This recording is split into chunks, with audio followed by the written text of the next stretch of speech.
Chapter 1. The Awakening. Part 1. The moon hung high in the midnight sky, casting an eerie glow over the forest. Its light filtered through the twisted branches of ancient trees, painting the ground in silver shadows. The air was thick with the scent of damp earth and fallen leaves, and every rustle of the wind felt like a whisper from another world. At the heart of this forest stood a mansion, dilapidated and forgotten by time. It was a place few dared to visit, for rumors of its cursed past had spread far and wide. Some claimed it was the lair of a monster. Others said it housed a vampire, one that had lived for centuries, waiting for a time when it would rise again. Inside, amidst the dust and cobwebs, a figure stirred. His eyes flickered open, blood-red irises cutting through the darkness. His body was motionless, but his mind raced as if trying to make sense of the fog that clouded his memory. The last thing he remembered was the pain, a sharp, searing agony that had torn through him. And then, nothing. His name was Darius, though he could not recall how long it had been since that name had any meaning. He had been alive for far too long, yet this moment felt different. Something was stirring within him, something ancient and forgotten. Darius's senses came alive as he absorbed the world around him. The scent of the earth, the distant call of night creatures, and the faint hum of energy that pulsed through the walls of his home. He was no longer just a man, but something more, something dangerous. A vampire. With a hiss of frustration, Darius pushed himself up from the stone floor. His movements were slow at first, like he was waking from a deep slumber. His limbs ached, and his vision blurred, but there was a hunger in him, something that gnawed at his insides and demanded to be fed. The thirst. It had always been there, but this time it felt stronger, more insistent. He stumbled toward the grand window, peering out at the landscape beyond. The world had changed so much since he had been sealed away. The trees had grown tall and thick, the forest expanding where it had once been barren. Civilization had crept in, replacing the wild lands he had once roamed with cities and towns.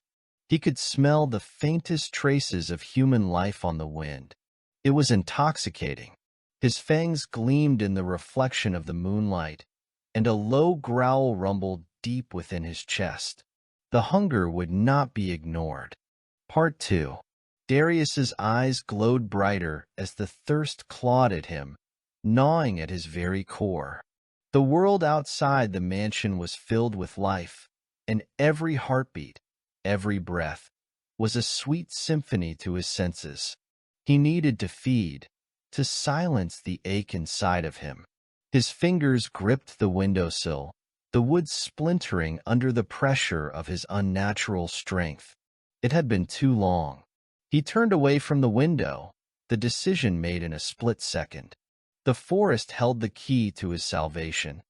Humanity lived just beyond its edges, in small villages and forgotten hamlets. He would find them, just as he always had, hunting in the shadows. But this time, there was something else in the air. The wind shifted, and Darius's keen hearing picked up the faintest sound, footsteps approaching. They were light but purposeful, the rhythm of a traveler moving quickly through the underbrush. The vampire's senses heightened. Was it a hunter? A wanderer lost in the woods? Or perhaps prey? His lips curled into a smile as he moved silently through the dark hallways of the mansion, each step bringing him closer to the unknown visitor. He could already taste their blood, feel the life force that would flood him, sating his desperate hunger. But a strange feeling gnawed at him. Was he truly just a predator now? The thought of his past, the human life he once had, lingered at the edge of his mind. But it was distant, fading. He was a creature of the night now. As he stepped out of the mansion and into the cool night air, His senses exploded. The smell of damp leaves, the earth beneath his feet. It was all so vivid, so sharp. But the footsteps were closer now. He could hear them with a precision that made his chest tighten. Darius slowed, slipping into the shadows of the trees, blending with the darkness like a specter. Then he saw her, a young woman, her features barely visible under the canopy of branches above her. She moved swiftly, her eyes darting around as though she felt the weight of being watched. Her clothes were simple, tattered but functional, as if she had been traveling for days. Her hair, long and dark, swayed behind her like a river of night, and her skin gleamed faintly under the moon's touch. She was unaware of the predator lurking in the trees, her every step bringing her closer to him. Darius's breath caught in his throat, and for a brief moment, the hunger seemed to waver, replaced by something else, something that had not stirred in him for centuries. Desire. She was beautiful, but more than that, she was something else, something that called to him, stirred the dormant humanity inside him. He had always hunted out of necessity, but this was different. He could almost taste her fear, and it made his blood burn. Part 3. Darius moved like a shadow, a ghost trailing just behind the woman as she ventured deeper into the forest. He could hear the faint rustle of her breath, the soft patter of her feet against the earth. She was unaware of his presence, but the strange connection he felt to her was undeniable. The forest around them seemed to close in, the trees bending inward as if they were drawn to the tension in the air. Darius's instincts screamed at him to strike, to overpower her, but something stopped him. The hunger was still there, but it was mixed with a strange sense of hesitation. She was different. He could feel it. The woman suddenly paused. Her head turned sharply to the side, and for a brief moment, Darius thought she had sensed him. But no, she was looking at something else, something he could not see. She took a tentative step forward, then another, as if drawn by an invisible force. Curiosity tugged at him. Was she alone? Or was there someone else in these woods? Darius's eyes narrowed. There was something about the way she moved, the way she seemed to be searching for something. He stepped closer, moving soundlessly through the underbrush. His senses were on high alert, and as he neared, he could see her more clearly. Her features were delicate, yet there was an undeniable strength in her posture. She wasn't just a helpless traveler. There was a fire within her, something that made her more than just prey. Darius stopped a few feet away, his chest tight with the need to approach. He could feel the heat of her skin even from this distance. But before he could move, a voice broke the silence. "Are you here?" Her words were barely above a whisper, but they sent a shiver down Darius's spine. It was as though she had been speaking directly to him, sensing his presence in the dark. His heart skipped a beat, though he quickly suppressed the sensation. Vampires didn't have hearts, not really. Yet the way she spoke, it felt different, as though she knew something he didn't. She took another step forward, her eyes scanning the trees as if she were searching for something, or someone. Darius's mind raced. Had she sensed him all along? Was she waiting for him to show himself? There was no turning back now. Part 4. Darius stood frozen, his body tense as the woman took another step closer, her breath coming in shallow bursts. He could see the subtle tremble in her hands as they brushed against the bark of the trees. Her eyes darted around again, and then, unexpectedly, she spoke. "I know you're out there," she said softly, as if speaking to the night itself. Her voice was calm, but there was an edge to it, a quiet confidence that made Darius pause. For a moment, he considered retreating, disappearing back into the shadows where he could remain hidden. But the allure of this strange connection, the pull he felt towards her, was too strong to ignore. His curiosity overpowered his instinct to remain in the darkness. With a fluid motion, Darius stepped from the shadows, his form appearing in front of her with startling suddenness. She didn't flinch, though her eyes widened slightly, studying him with a mix of wariness and something else, something that Darius couldn't quite place. He stood there for a moment, his gaze fixed on her. The moonlight bathed her face in a soft glow, highlighting the sharp features of her jaw and the deep, dark eyes that seemed to peer right into his soul. There was something about her that felt ancient, almost as if she belonged to this world just as much as he did. "I knew it," she murmured, almost to herself. Her voice was steady now, her composure admirable even in the presence of something so dangerous. "I could feel you watching me." Darius remained silent, unsure of how to respond. She wasn't afraid of him. There was no terror in her eyes, just curiosity, as if she were encountering something she had been expecting. Her lips parted, and she stepped closer, her gaze never leaving his. "You're not the first one," she continued. "But you're different." Different?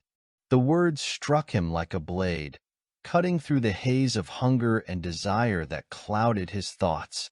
She was speaking as though she knew what he was. "I am not like the others," Darius replied, his voice low and smooth, almost predatory. "What are you?"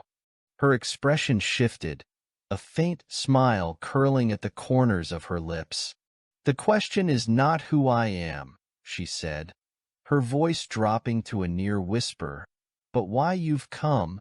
The air between them thickened, and Darius could feel the tension rising as if the very forest around them was holding its breath. Part 5. Darius's mind raced, his blood running cold despite the heat of the moment. Why had he come? The question echoed in his thoughts, but he found himself unable to answer.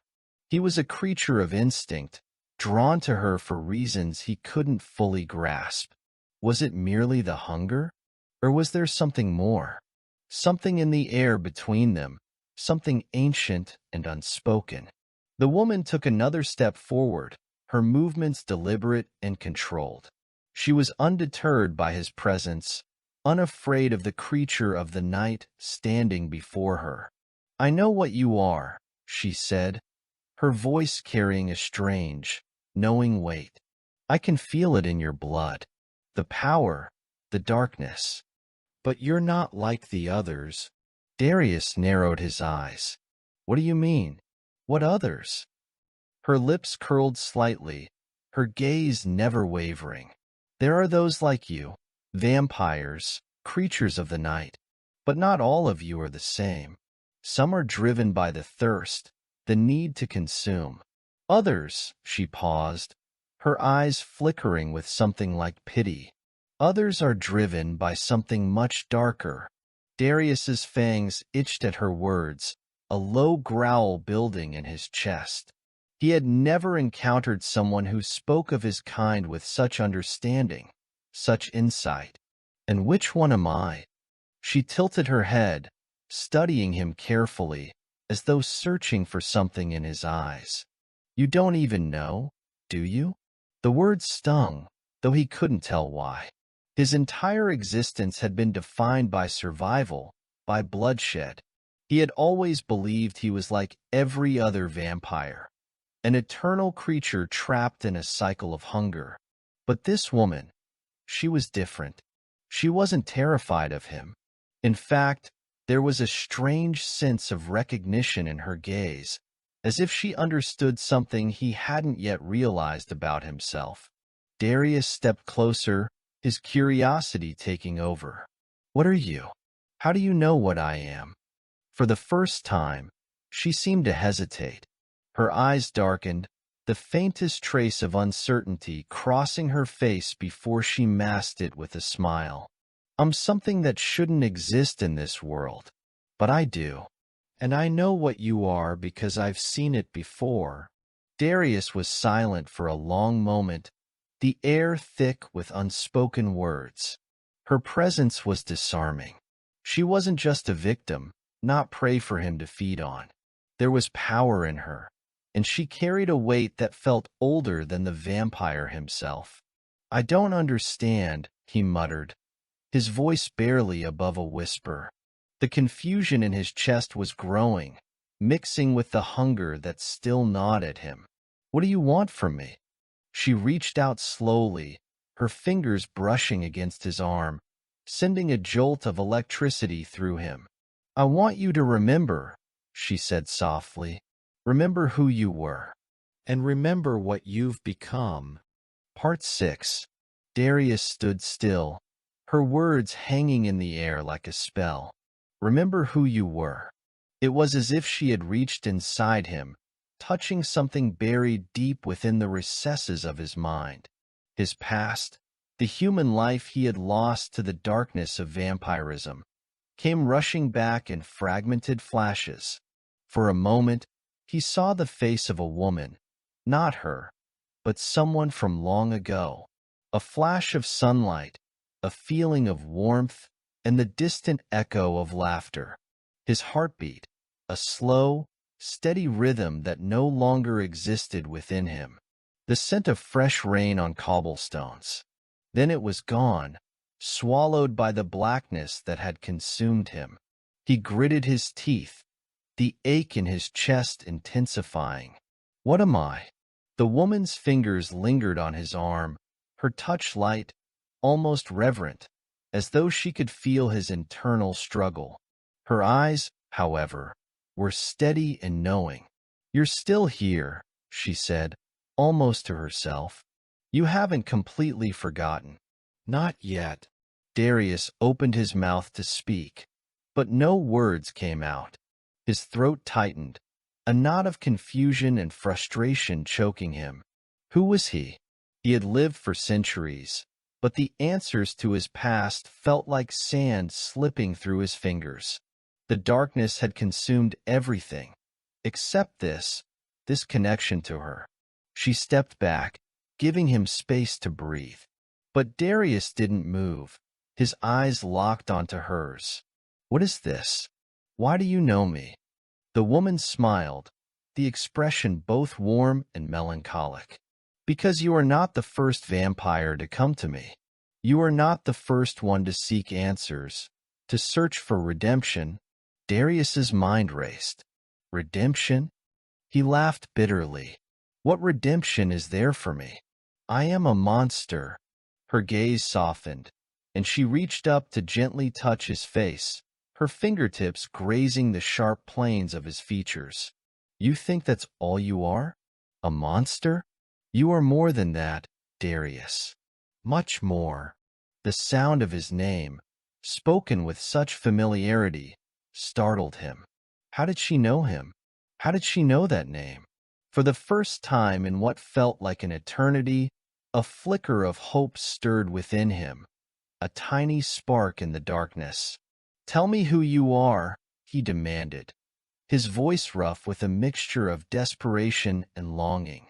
"I'm someone who understands the weight you carry," she replied, her tone gentle yet firm. "Someone who can help you find your way back." "To what?" Darius whispered, his heart clenching with an emotion he hadn't felt in centuries. "To being human again?" She shook her head, the sadness in her eyes deepening. "No, not human, but something else, something more." The air around them grew colder, as if the very essence of the forest was drawn into the gravity of their conversation. A strange, unearthly energy seemed to pulse between them, something ancient and powerful. Darius felt it, felt her power radiating outward, and yet he was not afraid. Instead, he felt drawn to it, as if this moment, this encounter, had been predestined. "Why are you here?" he asked again, the words pressing on him like a heavy weight. What do you want from me? I want you to remember, she repeated softly, and I want you to understand that you are not alone. There are others like you, others who have faced the same darkness, but not all of them have chosen the path of destruction. Some have chosen redemption, and I want you to join them. Darius swallowed hard. Redemption. Could it be possible? Could he, a creature of the night, a being forged in darkness, truly find a way to return to something better? Join them, he asked, his voice quieter now, his tone tentative. Who are they? The woman's eyes glinted with something unreadable. They are the ones who have found the balance between light and shadow. They are the ones who have learned that there is more to existence than the thirst. But it's not an easy path, Darius. It requires a choice. A choice, Darius repeated, as if the word itself held the key to some long-lost truth. Yes, a choice to embrace your true nature, to reclaim what you've lost, or to allow the darkness to consume you entirely. She stepped closer again, her eyes never leaving his. The choice is yours, but time is running out. Part 7.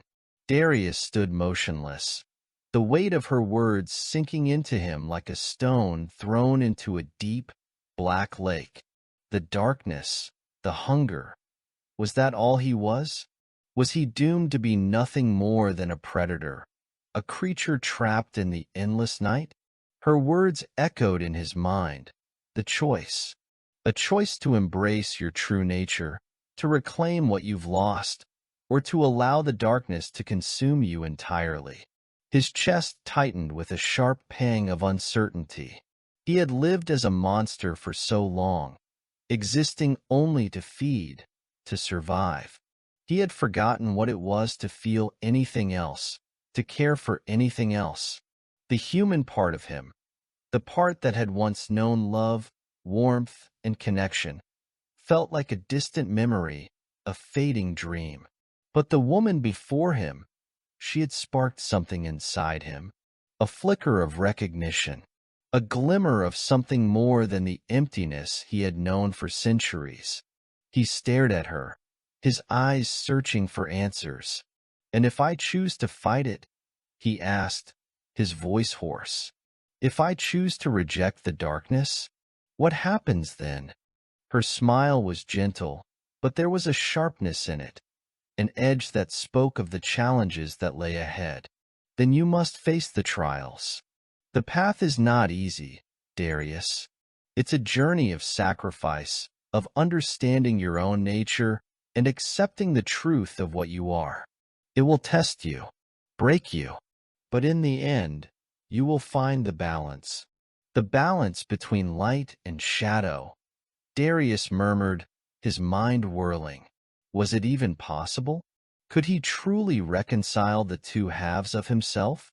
He had lived too long in the darkness, consumed by it.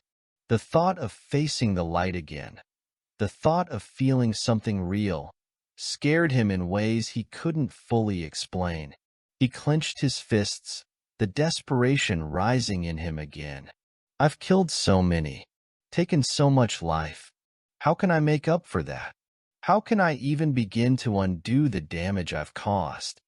The woman's eyes softened, her expression shifting to one of compassion. Redemption isn't about undoing the past, Darius. It's about forging a new path. It's about choosing who you will become, not what you were. You can never change what you've done, but you can shape your future. Darius felt a weight settle on his chest, the burden of his past pressing down harder than ever before. Could he truly find redemption? Could he truly live a life that was not defined by blood and death? You're not the only one who has to make this choice, she added quietly, her voice barely above a whisper. There are others who have walked this path. Some have succeeded, some have failed, but they all had to make the same choice. Others? Darius asked, his brow furrowing. Who are they? They are the ones who came before you, she said, her eyes distant for a moment, as if recalling something long past. The ones who faced their own darkness and chose to rise above it. They are part of a gathering, a council of sorts. They hold the knowledge, the wisdom that can guide you. But they will not welcome you easily. They will test you, Darius. They will make you prove that you are worthy of their trust. Darius felt a surge of hope mixed with fear. A council, a gathering of others who had fought the same battle, who had walked the same road. Could he truly be one of them? He took a deep breath, forcing his mind to clear. "What do I need to do?" he asked, his voice steady now, though the storm within him still raged. "How do I find them?" She smiled again, a faint glimmer of approval in her eyes. "You have already taken the first step. You've come this far. Now, you must follow the path to its end. It won't be easy, but it is the only way." Darius looked out into the forest, his gaze lost in the vastness of the unknown that lay ahead. The path was unclear, the road ahead uncertain, but for the first time in a long while, he felt something other than hunger. He felt a spark of hope. Part 8. Darius stood at the edge of the forest, his senses heightened, the weight of the woman's words heavy in his mind. Follow the path to its end. But where did the path begin? What was the next step? His thoughts swirled like a storm as the forest around him seemed to shift, the shadows darkening and deepening with each passing moment. It felt as though the very air was thick with potential. Every breath he took seemed to carry with it the possibility of something new, something unknown. The woman's gaze was unwavering as she watched him, sensing the turmoil churning inside of him. "You don't have to make the choice now, Darius," she said softly, her voice barely a whisper. "But the time is coming. You can feel it, can't you?" He nodded, the truth of her words settling in. He did feel it. Something was stirring deep inside him. A pull toward something that wasn't just blood or vengeance, but something more. Something that had been dormant for centuries. "I feel it," he said, his voice low, almost to himself. "The hunger, it's changing. It's not just a thirst anymore. It's more. It's want." The woman's eyes flickered with understanding. "Yes, the hunger is a part of you, but it doesn't have to define you. You have the power to control it, to master it." Darius looked at her, his expression conflicted. "I don't know if I can. I've let it control me for so long." "You have more strength than you realize," she said, her voice firm. "But you need guidance. You can't do this alone." He clenched his fists, the strain of centuries of self-loathing and struggle weighing heavily on him. "Who will guide me? Who can help me now?" The woman stepped closer, her eyes now locked on his with a focused intensity. "There are those who have walked the path before you, the ones who chose to resist the darkness. They have wisdom. They know the trials you must face. But you must find them. They will not come to you. You must seek them out." Darius exhaled slowly, feeling the cool night air fill his lungs. The idea of facing more trials, more tests, filled him with dread. But he also knew that there was no turning back. The path he had been walking for centuries had led him to this moment, this crossroads. "What kind of trials?" he asked, his voice heavy with uncertainty. "What will I have to do?" She paused, her expression unreadable for a moment. "They will test your resolve, your ability to control the beast within. Some trials will be physical, some mental, some may even be spiritual." She seemed to hesitate before continuing, her voice softer now. "But the hardest trial will be the one that tests your heart. Your ability to love again." Darius stiffened, the word love sending a shock through him. His heart, his human heart, had been silenced long ago. He had forgotten what it meant to feel, to care for someone beyond the need for sustenance. How could he possibly face such a trial? How could he love when he had spent so long buried in darkness? "I've forgotten what love is," he muttered, his eyes dark with a painful truth. "You haven't forgotten," she replied, her voice unwavering. "You've buried it, but it's still there, all of it. And one day, when the time comes, you will have to choose. Will you embrace it again, or will you let it remain a distant, painful memory?" The weight of her words hung in the air, and for a moment, Darius felt as if the world itself was holding its breath, waiting for him to respond. Could he love again? Could he allow himself to feel after so many centuries of numbness? "I don't know if I can," he said quietly, his gaze dropping to the forest floor beneath him. The ground seemed to pulse with the energy of the earth, as if even the land itself was awaiting his decision. "You don't have to know now," she said, her voice soft, yet strong. "But remember, Darius, the path of redemption is not without its sacrifices. It will not be easy, but you will not be alone. The others, the ones who have chosen the light, they will guide you. And I will be here, too, to help you when you need it." Darius raised his eyes to meet hers once more. There was something in her gaze that made him believe her, that made him believe that, despite everything he had done, despite the monster he had become, there was still a chance for something more, a chance for redemption. Part 9. The night stretched before Darius like an endless road, and as he stood there, facing the woman who had opened a door to something far greater than he had ever imagined, the weight of the world pressed down on him. Redemption. The word echoed in his mind with every beat of the heart that no longer beat.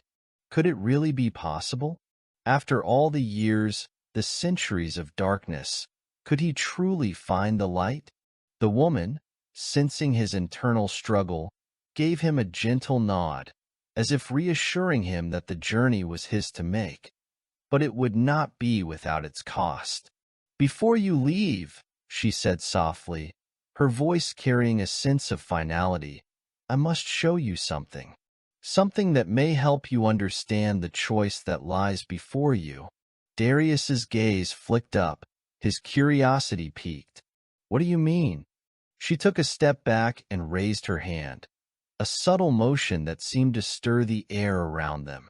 The very forest, still and silent moments ago, now seemed to hum with energy, alive with an unseen force.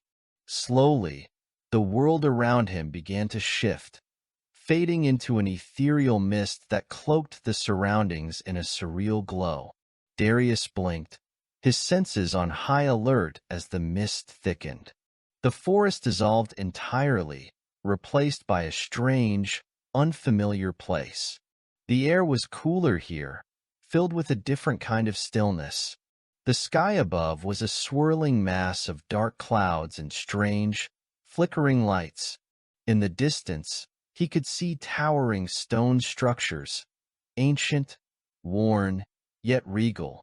The atmosphere hummed with ancient power. "What is this place?"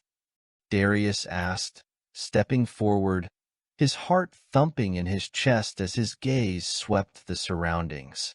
"This is where it begins," the woman replied, her voice echoing strangely in the air. "This is where the path to redemption leads. Welcome to the Council's domain."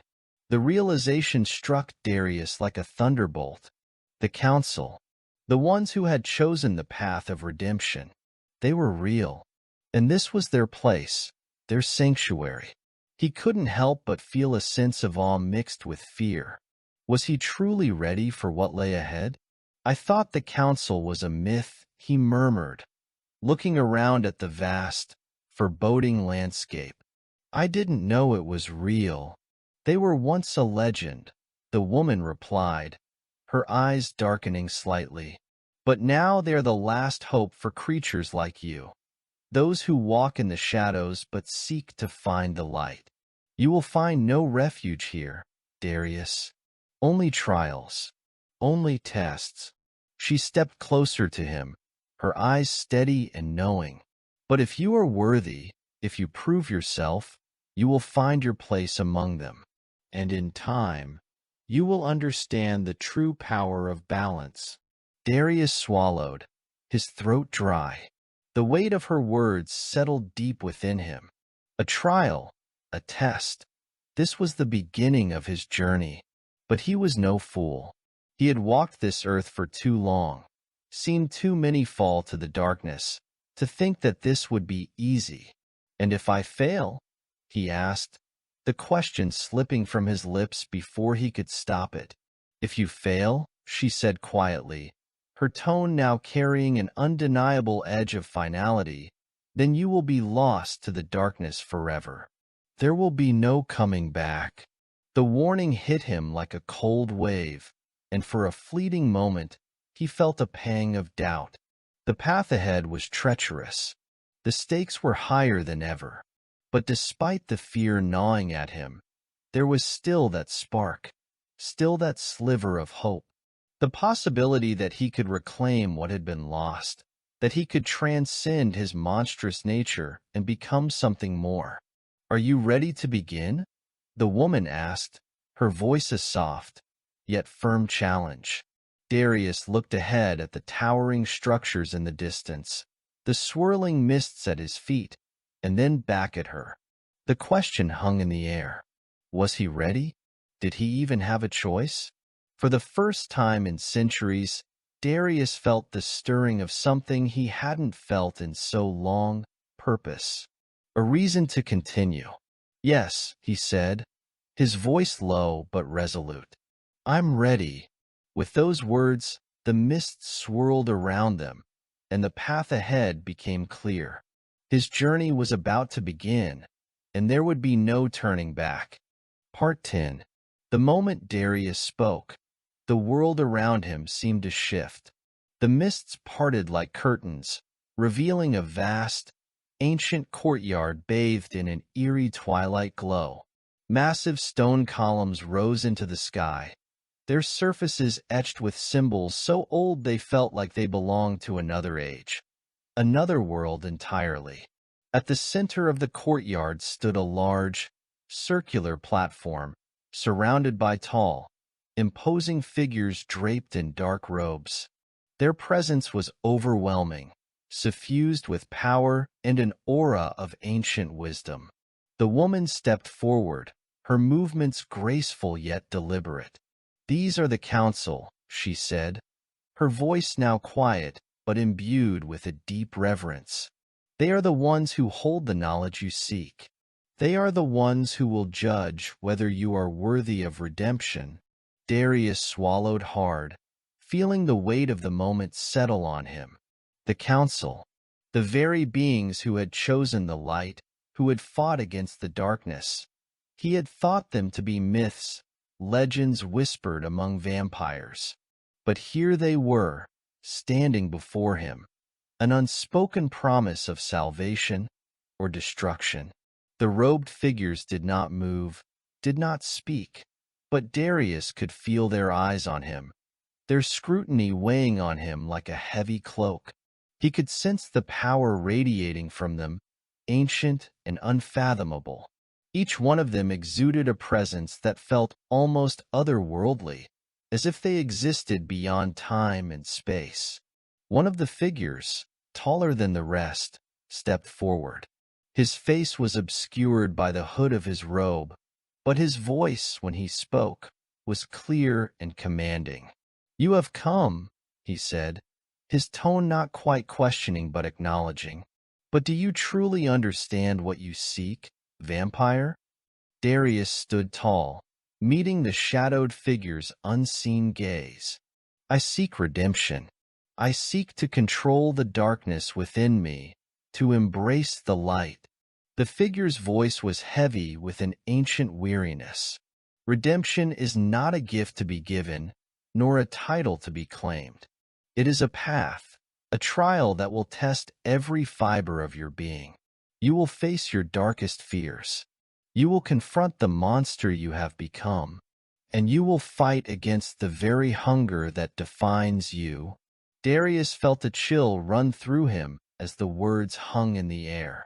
He had heard of trials before, of tests, but to hear them spoken aloud, from the mouth of one so powerful, sent a shiver down his spine. "We know of your past," the figure continued, his voice unyielding. "We know what you have done, the lives you've taken, the destruction you've left in your wake. But that is not what matters now. What matters is who you choose to be moving forward. And that choice will come at a cost. A cost." The word reverberated in Darius's mind, filling him with a sense of dread. What cost was he willing to pay to reclaim what was lost? To find a way out of the darkness? "I am ready to face whatever it takes," Darius said, his voice steady, though his insides churned with unease. "I know what I've done, but I want to change. I want to be something more than a monster." The council member studied him silently for a long moment before nodding slightly. "Very well," he said, almost as if granting Darius permission. "The trials will begin, and they will not be easy. You will not know where to turn or who to trust. You must rely on your will to survive, for there is no guarantee of success." The mist around them began to swirl once more, the air thickening with tension. The other figures, still silent, moved in unison, their robes swaying in the windless air as they formed a circle around Darius. He could feel the weight of their presence, the intensity of their judgment bearing down on him. "The first trial," the figure intoned, his voice reverberating across the courtyard, "is a test of your resolve. It will strip away your humanity and force you to confront the monster inside. You will face your deepest desires and your darkest impulses. You will be tempted, taunted, and tested in ways you cannot yet comprehend." Darius's breath caught in his throat. The monster inside. He had always fought it, tried to keep it at bay. But now, it seemed inevitable. The hunger would rise, and with it, all the things he had buried deep within himself. "We will watch," the figure continued, "and we will judge. If you fail, you will be consumed by the very darkness you seek to escape." The words hung in the air like a death sentence. Darius felt his heart hammer in his chest, his body tense as the air around him grew colder, more oppressive. But then, just as quickly as it had started, the mist shifted again, and Darius found himself standing alone in a vast, blackened void. The ground beneath him seemed to dissolve into nothingness, and an overwhelming sense of isolation washed over him. He was no longer in the courtyard. He was no longer among the council. This was his trial, his first test. He could feel it, the hunger, the insatiable craving that had defined him for so long, now rising to the surface with terrifying clarity. The void around him seemed to pulse with the power of his desires, drawing him in, taunting him with the promise of what he had once lived for. Blood, power, the thrill of the hunt. And as it crept toward him, Darius was faced with the hardest decision of all. Would he succumb, or would he fight? Chapter 2. The Path of Shadows. Part 1.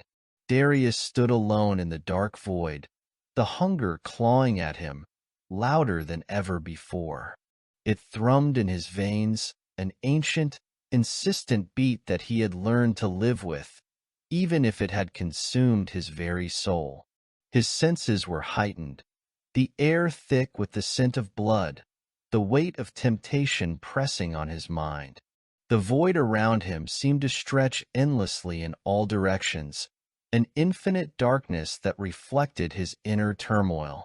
He had faced many battles in his long existence, fights with mortal men, battles with other creatures of the night, wars that spanned centuries.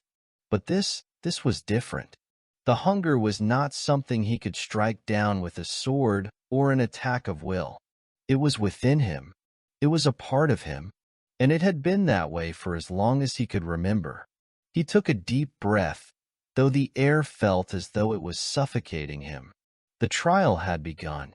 The council had warned him, but no words could prepare him for the way the darkness felt, how it seemed to breathe and pulse with his every thought. You will confront the monster inside, the voice had warned. You will face your desires, your darkest impulses. And now, here he was, faced with it. The monstrous desire that had guided his every action for centuries, the bloodlust that had shaped him into what he had become.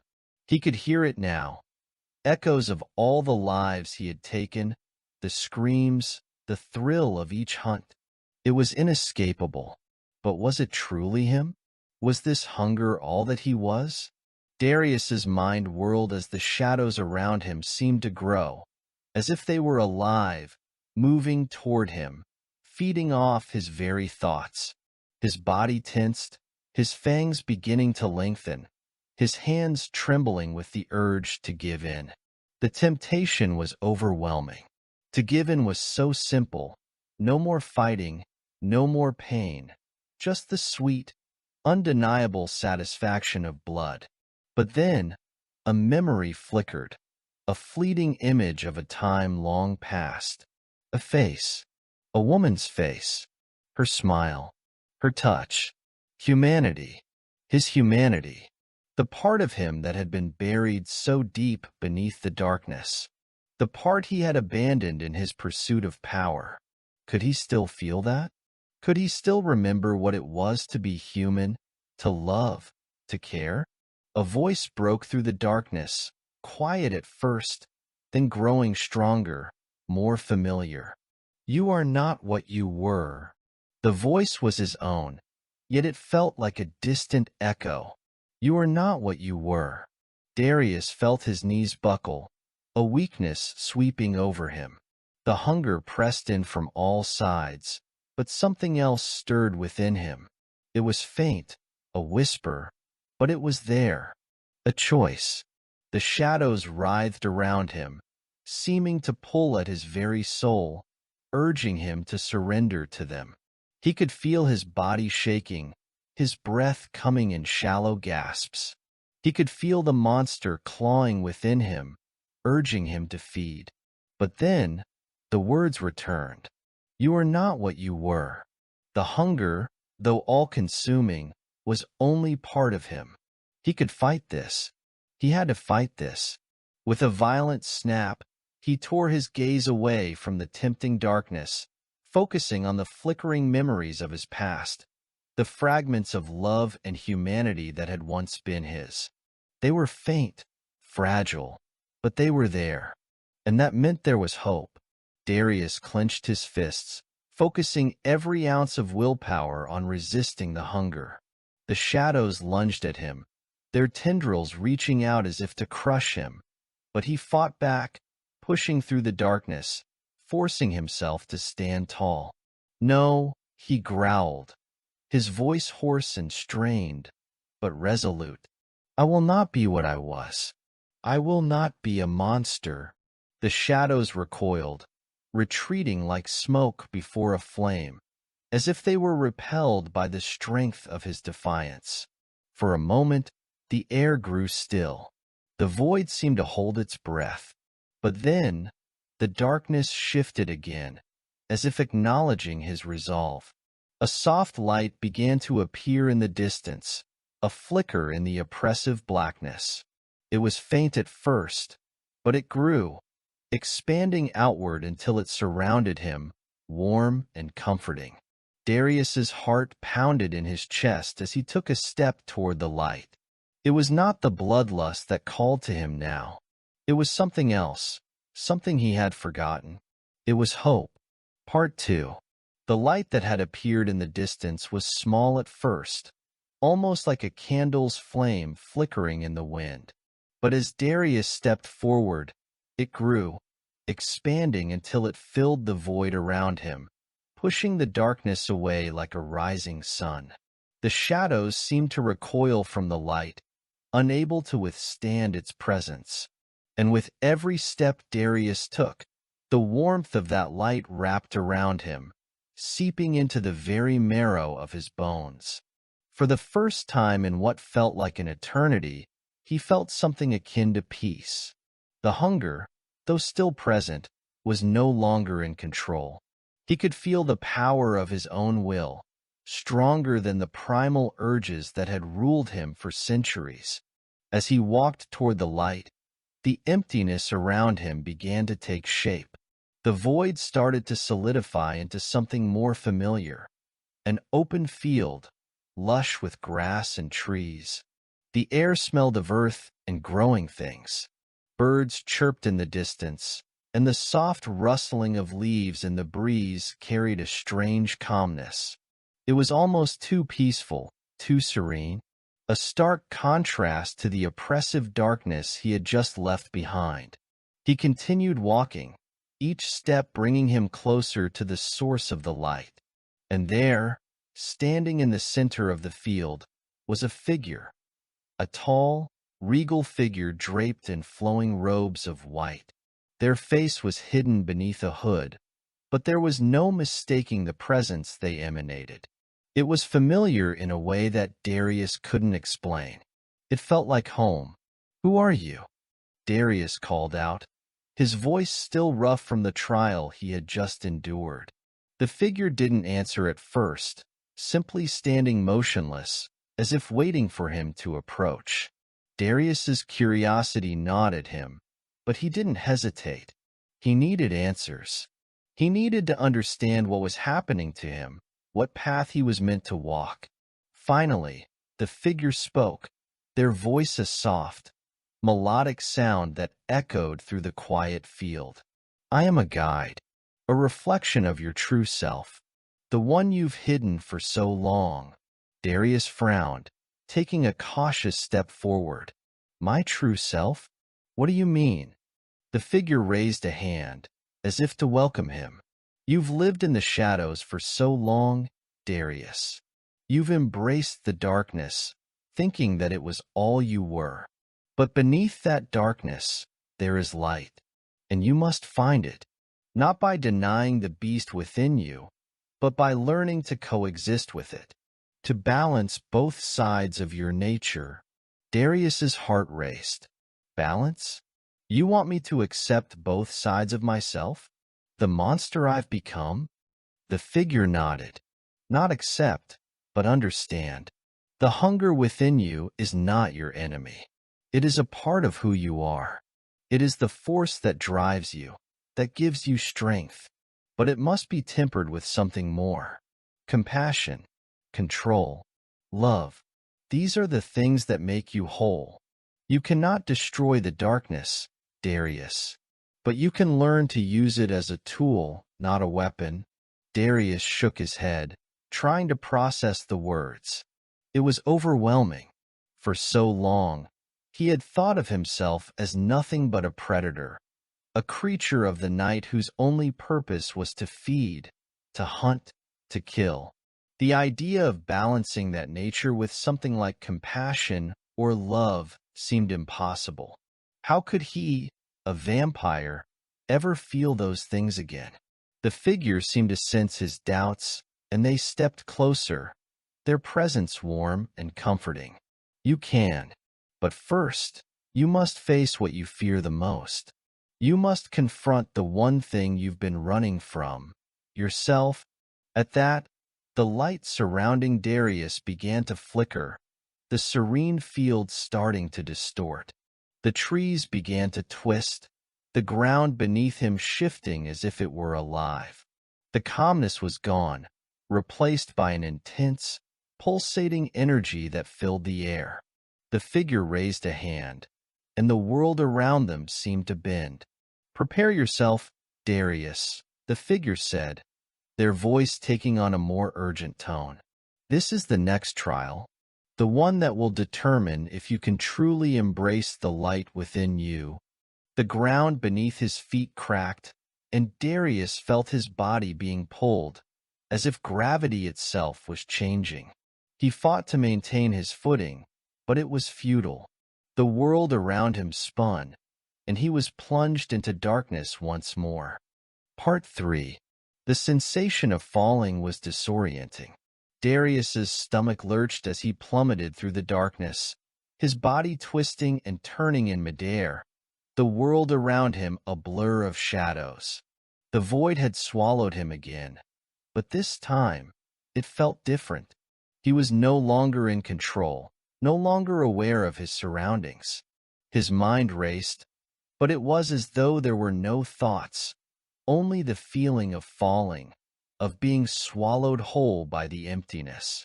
Then, as suddenly as it had started, the falling stopped. Darius hit the ground hard, the impact rattling his bones. He groaned, pushing himself up to his hands and knees. His head throbbed, and his vision swam as he tried to regain his bearings. The darkness around him seemed to close in, but there was a faint glow on the horizon, a shimmering light in the distance. Slowly, Darius rose to his feet, his muscles protesting as he moved. His senses were heightened, more attuned to the world around him than ever before.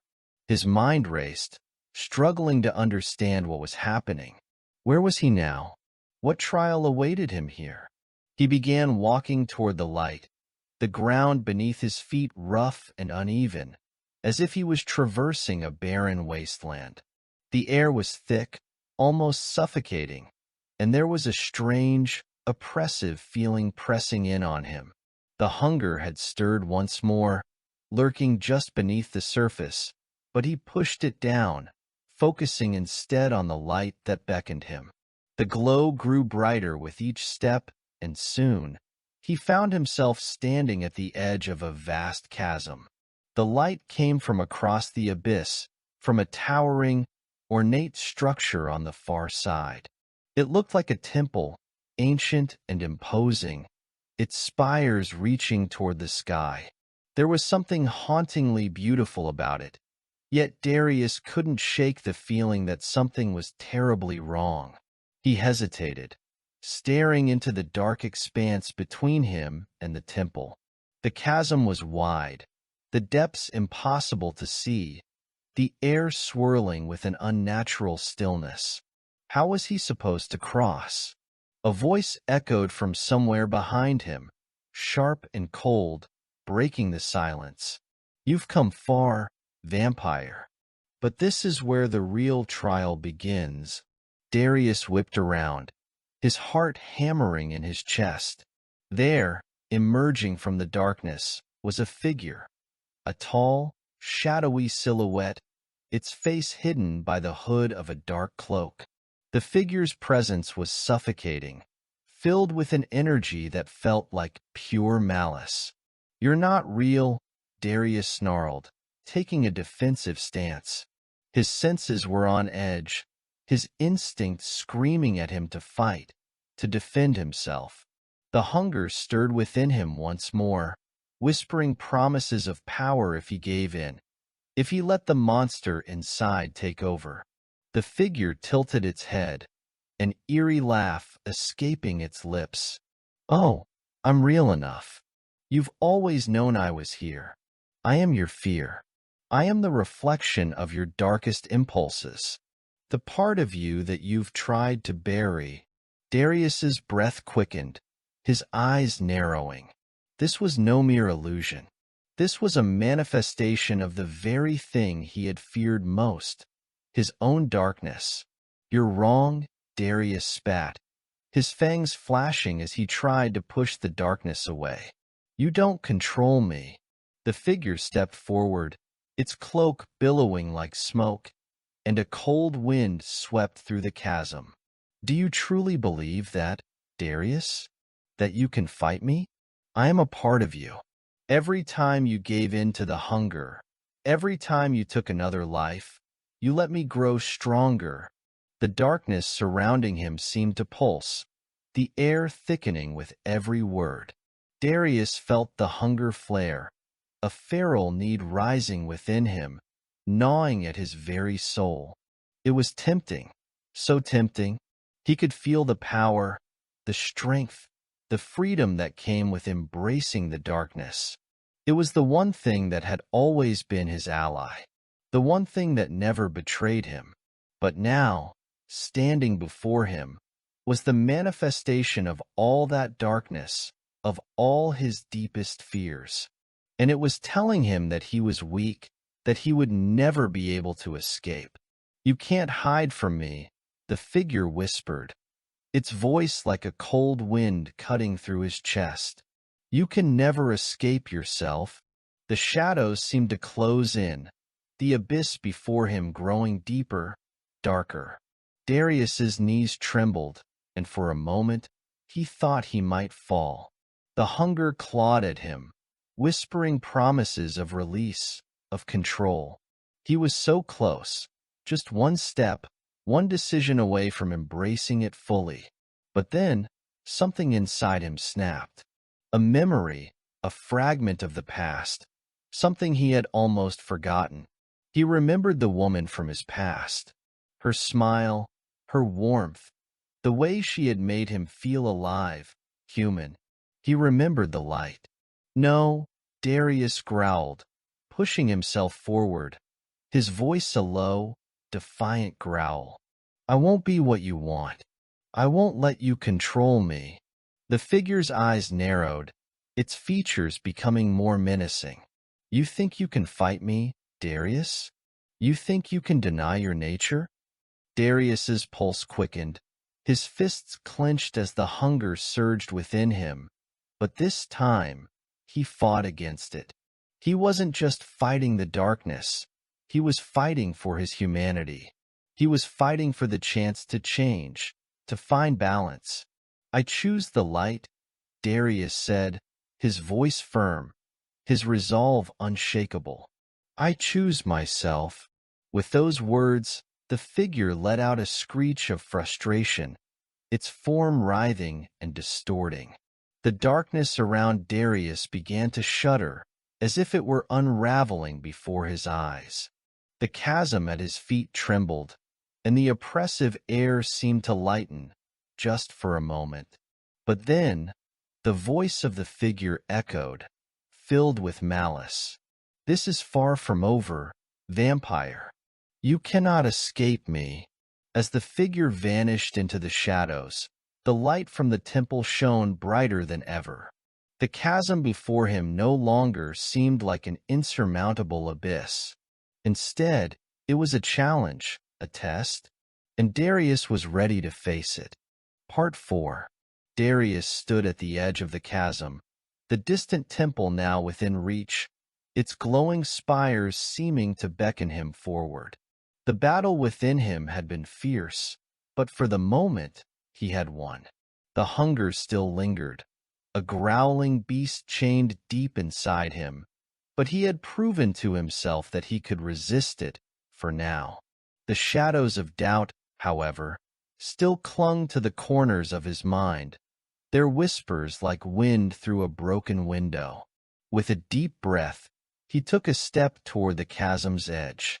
His senses, sharpened by the trial, scanned the air, searching for anything out of place. The ground beneath his feet was solid, but the deep abyss that separated him from the temple still seemed unervingly vast. He stared at the temple across the chasm, and despite the light that radiated from it, a shadow seemed to loom over it, something dark and foreboding. It wasn't just the hunger calling to him now. It was a deep, unsettling sense of purpose. The trial had not been easy, but the words of the figure, the manifestation of his darkest fears, still haunted him. "You can never escape yourself." What did that mean? Was he truly running from something he could never outrun? As if in answer, the air around him began to tremble. The ground shifted again, and the once stable platform he stood on cracked, a low rumble echoing through the chasm. Darius barely managed to keep his balance, his instincts kicking in as he leapt back, narrowly avoiding a deep fissure that opened beneath his feet. The world around him seemed to warp, and the temple across the chasm flickered as if it were nothing more than an illusion. The light pulsed ominously, and the sense of foreboding grew stronger. He had come so far, faced his greatest fears, but now it seemed like the trial was far from over. The landscape before him felt wrong. Suddenly, a voice broke through the swirling chaos, cold and commanding. "The trials are not over, vampire." Darius froze. He knew that voice. It was the same voice from before, the one that had taunted him with his own fears. The figure was here again, emerging from the shadows like a phantom. "You think you've conquered the darkness within you," the figure continued, its shape slowly becoming clearer, its form twisting as though it were made of smoke and shadows.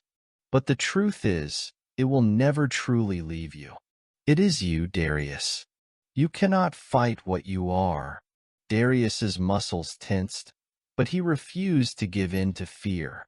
"I choose to fight," he said firmly. "I choose to embrace something more than this. More than the monster you want me to be." The figure's laugh echoed through the chasm, cold and mocking. "You speak of choice, but it is not as simple as that. Every step you take forward, every action you take, brings you closer to the truth of what you truly are." The figure stepped closer, its shadowy form flickering with malevolent energy. Darius's hands clenched into fists, his fangs visible as his temper flared. The hunger whispered again, louder this time, urging him to give in, to take control. He could feel the weight of the temptation, power, strength, freedom, all within his grasp if he only reached for it. But the memory of the light, the warmth of humanity, was still fresh in his mind. The peace he had felt before. He wasn't just some beast, some creature of the night. He could be more. He had to be. "I am not a monster," Darius growled, stepping forward, his voice full of conviction. "I am more than this. I will not be what you want me to be." The figure's face twisted in an expression of contempt. "You cannot deny your true nature, Darius. The hunger is not just a part of you. It is you. You are nothing more than a predator, and predators kill." The shadows around him seemed to respond, surging forward like a wave of darkness. Darius's heart pounded in his chest, his body on the edge of giving in. But he stood his ground, his resolve hardening with each passing second. The light from the temple seemed to grow brighter, its radiance calling to him like a beacon in the darkness. With a fierce cry, Darius lunged forward, his body moving almost instinctively, propelled by the strength of his determination. The figure let out a screech, its shadowy form beginning to fracture as Darius's will clashed with it.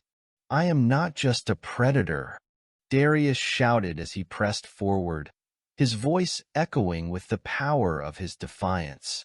"I am a creature of both light and dark. I choose to live on my terms." As the words left his lips, the figure began to crumble, its form dissolving into the shadows from which it had come. The darkness that had consumed him ebbed away, leaving behind only the fading echo of its presence. The air around him cleared, and the once oppressive weight that had settled on his shoulders lifted. The chasm before him remained, but it was no longer an insurmountable abyss.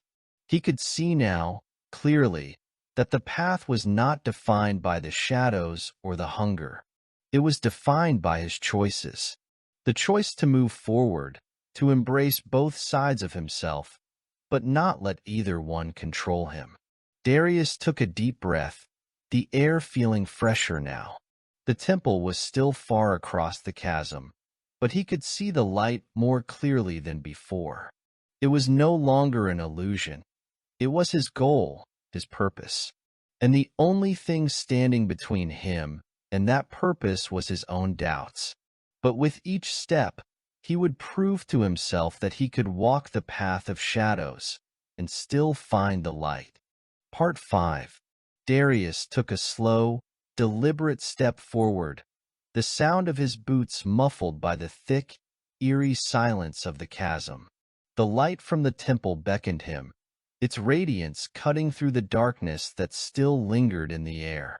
Despite the battle he had just fought, despite the shadows of doubt still trying to claw their way back into his mind, he felt a newfound sense of determination.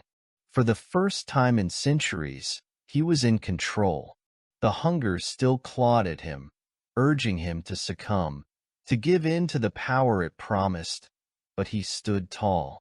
The trial was far from over, but Darius was no longer afraid of what lay ahead.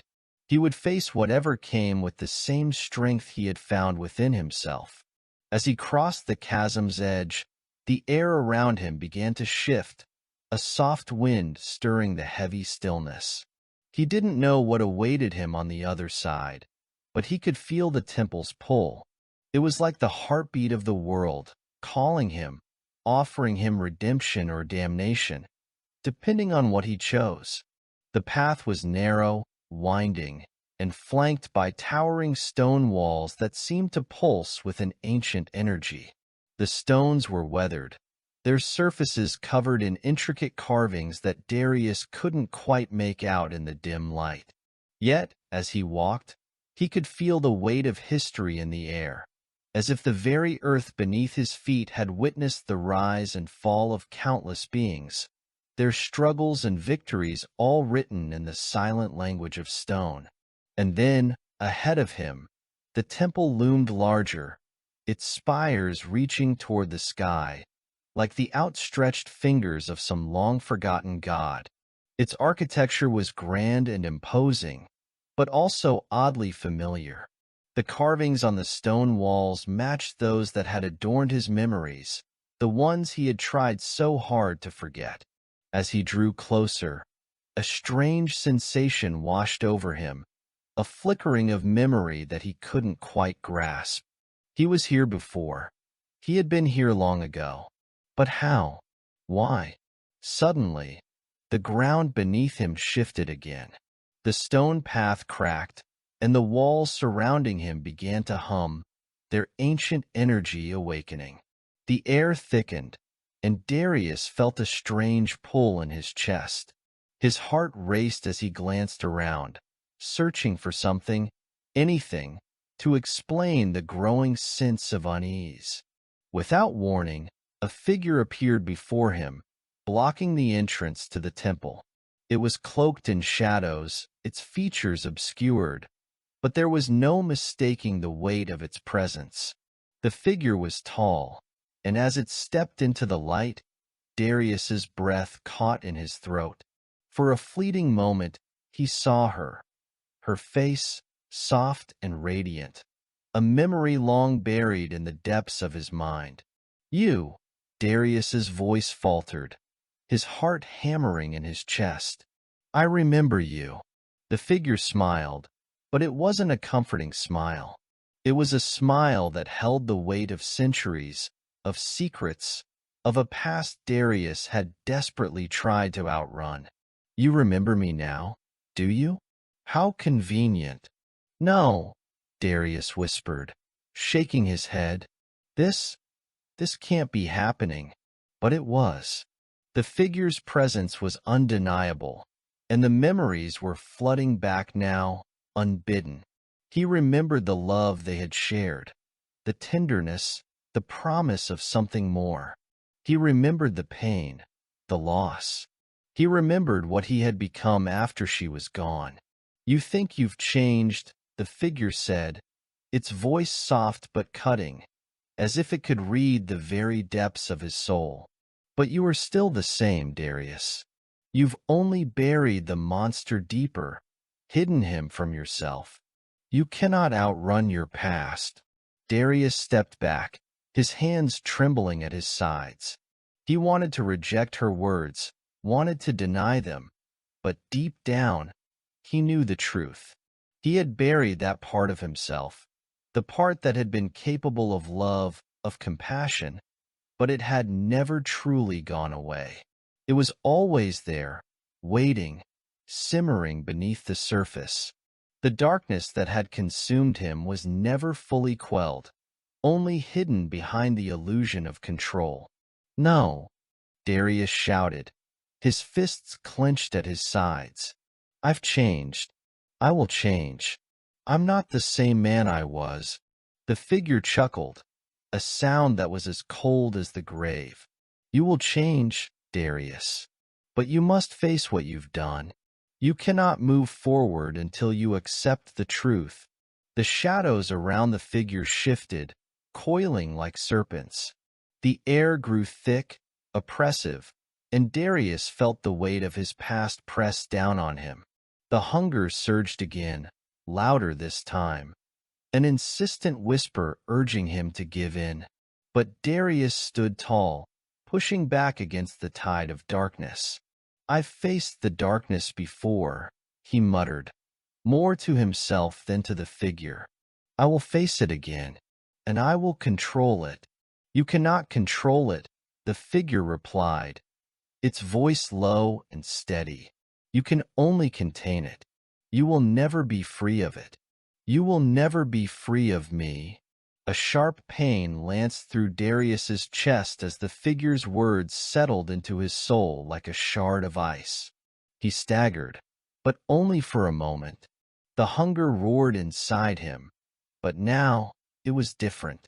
He could feel its weight, its pull, but it wasn't as overwhelming as before. He had faced the hunger, looked it in the eye, and survived. This was not his end. With a deep breath, Darius raised his head, meeting the figure's gaze with newfound clarity. "I don't need to be free of you. I need to be free of myself." The figure's smile faltered, and for the briefest moment, Darius saw something flicker in its eyes, a glimmer of uncertainty. But it was gone as quickly as it had appeared. "You think you can break free of your past?" the figure hissed. "You will fail." Darius didn't reply. He took another step forward, his body steady and resolute. The temple doors loomed before him, a symbol of the next step in his journey. The figure stood in his way, but it no longer had any power over him. Not anymore. "I've already faced my past," Darius said, his voice strong. "I've already faced you."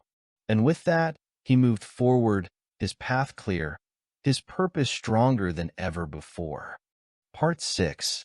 Darius pushed open the heavy, ancient doors of the temple. As the doors creaked and groaned, a wave of energy washed over him, the air crackling with ancient power. The interior of the temple was vast, its high ceilings stretching far beyond his sight, lit by flickering torches that cast eerie shadows across the stone walls. The floor was covered in intricate mosaics, the patterns weaving a story of triumph and defeat, life and death. Each step he took reverberated through the silent halls, the sound echoing like a heartbeat. The oppressive weight of the past seemed to hang in the air, but Darius wasn't overwhelmed by it this time. No, this time, he was prepared. He had faced the darkness within him, had fought against the shadows that clung to his soul. And though the path ahead was uncertain, he knew now that it was one he had to walk, one he had chosen for himself.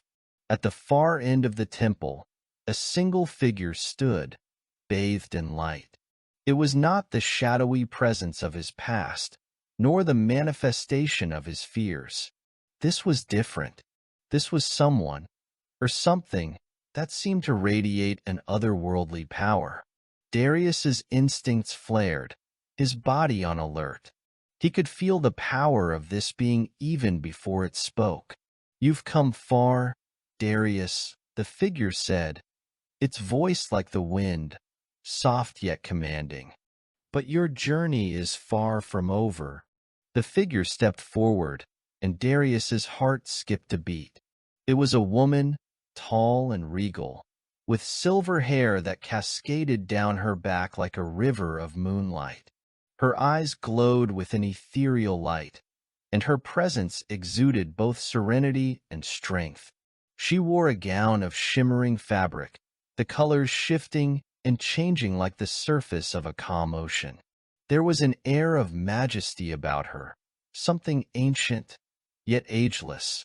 "I am Celestia," she said, her voice calm but filled with authority, "the guardian of the temple. And you, Darius, have come seeking answers." Darius felt his chest tighten. There was something undeniably familiar about her, something that stirred a deep, buried memory within him. He couldn't place it, couldn't quite grasp why he felt such a strange connection to her. But the pull was undeniable. Her presence felt like a key to something he had been searching for, something deep within himself. "I seek to understand," Darius said, his voice steady, though his mind raced with questions. "What is this place? What am I meant to do here?" Celestia smiled, a knowing, almost sad smile. "This is the temple of the eternal path. It is a place of transformation, where one must confront their deepest truths in order to move forward. You've already faced the darkness within you, but now you must confront the light. Only then will you be able to embrace your true power." Darius felt a chill run through him. Confront the light? What did that mean? He had spent so long battling the darkness within him, he hadn't even considered what the light might hold, what it might require from him. "What do you mean?" he asked, his voice laced with uncertainty. "I've already fought the darkness. I've already chosen my path." Celestia's gaze softened, her eyes glimmering with an understanding that transcended time. "You fought the shadows, but you have not yet embraced the truth. The light you seek is not just a reflection of your past deeds. It is the key to your future, to understanding what you truly are. Until you can accept both the light and the darkness within you, you will never be whole." Her words hung in the air, the weight of them pressing down on him. He had always thought the battle was about fighting the hunger, about keeping the darkness at bay. But now, Celestia was telling him that the true trial was not just in battling his inner demons. It was in accepting both sides of himself. I don't understand," Darius admitted, his voice barely a whisper. "How can I accept the light when it feels so foreign to me? When every part of me wants to succumb to the shadows?" Celestia stepped closer, her presence a calming force against the turmoil raging within him. "The light is not foreign to you, Darius. It has always been a part of you. You just refuse to see it. It is the part of you that longs for connection, for peace, for love. It is the part of you that chose to fight against the darkness instead of succumbing to it. The light is your humanity, your true self. It is the part of you that makes you more than just a vampire." Darius's chest tightened as her words cut through him like a blade. He wanted to resist, wanted to argue, but deep down, he knew she was right. The light was a part of him. It always had been, even if he had buried it beneath the weight of his past, beneath the hunger that had consumed him for so long. He closed his eyes for a moment, his breath slow and measured as he tried to center himself. The hunger clawed at him, tempting him to give in, to embrace the darkness fully. But as he stood there, in the presence of Celestia and the temple, something within him shifted. He could feel it, the light within him, flickering like a candle in the dark. It was fragile, yes, but it was there. "I'm not ready," he said quietly, his voice thick with emotion. "I don't know if I can be what you're asking me to be." Celestia nodded, her expression kind, yet resolute. No one is ever ready, Darius. But that is why you must choose. You must choose to embrace both your light and your dark, to become one with yourself. Only then will you be free. The temple seemed to grow still as her words settled into Darius's soul. The weight of the decision was heavy, but it was also liberating. He had always fought against what he was, but perhaps, just perhaps, the true path forward was to accept it. Do you choose, Darius? Celestia asked, her voice gentle but piercing. Darius didn't reply at first. He stood there, eyes closed, breathing deeply as he let the silence wash over him. The hunger still gnawed at him, but it was quieter now, as though it were waiting for him to make his choice. And he knew, in that moment, that the only way forward was to accept both sides of himself. Yes, he whispered, his voice strong. I choose. With those words, the temple seemed to shift, its ancient stones vibrating with a newfound energy. The light that had seemed so distant now felt closer, warmer, and Darius felt a strange peace settle over him. Part 7. The moment Darius spoke those two words, I choose, the temple responded in kind. The air around him began to pulse with an energy unlike anything he had ever felt before. Warmth mingled with the coolness of the stone, and a wave of peace washed over him. It was as if the very temple had been waiting for him to make this choice. The shadows no longer loomed ominously at the edges of his vision, and the light, once distant, grew brighter, surrounding him like a protective aura. Celestia's eyes softened, as though she had been waiting for this moment.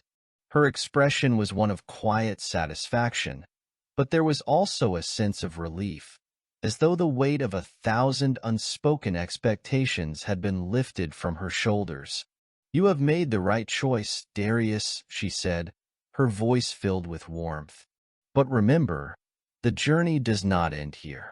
You will face many trials still, and they will test you in ways you cannot yet imagine. Darius nodded slowly, feeling the truth of her words settle deep within him. The choice he had made was not an easy one, and it would not be without its challenges. But for the first time in a long while, he felt like he was finally on the right path.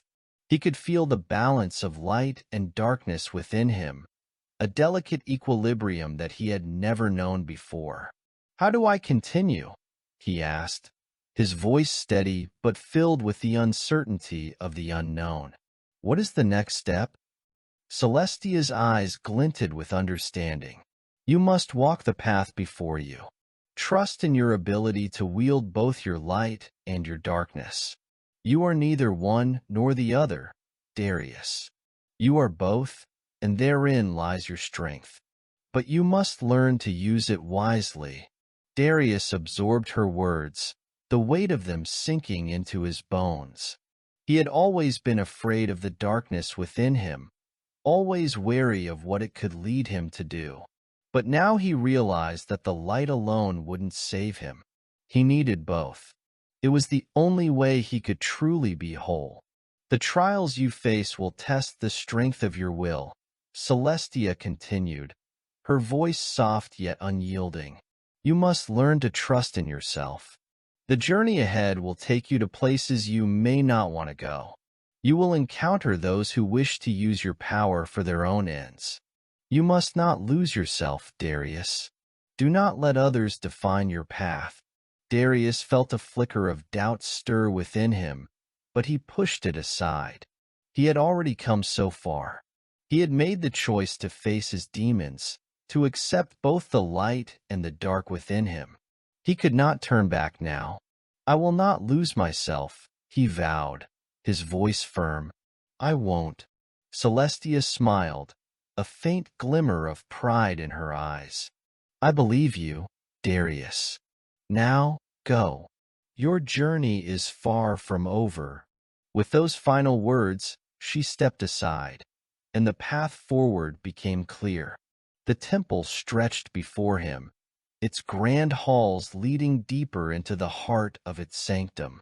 Darius took a step forward, the weight of his decision settling within him like a stone that had finally found its place. The hunger inside him remained, but it was no longer something to fear. It was simply a part of him, just as the light was. The further he walked into the temple, the more he could feel the presence of something ancient and powerful watching him, guiding him. The air grew thick with magic, and the walls seemed to hum with a low, resonant sound.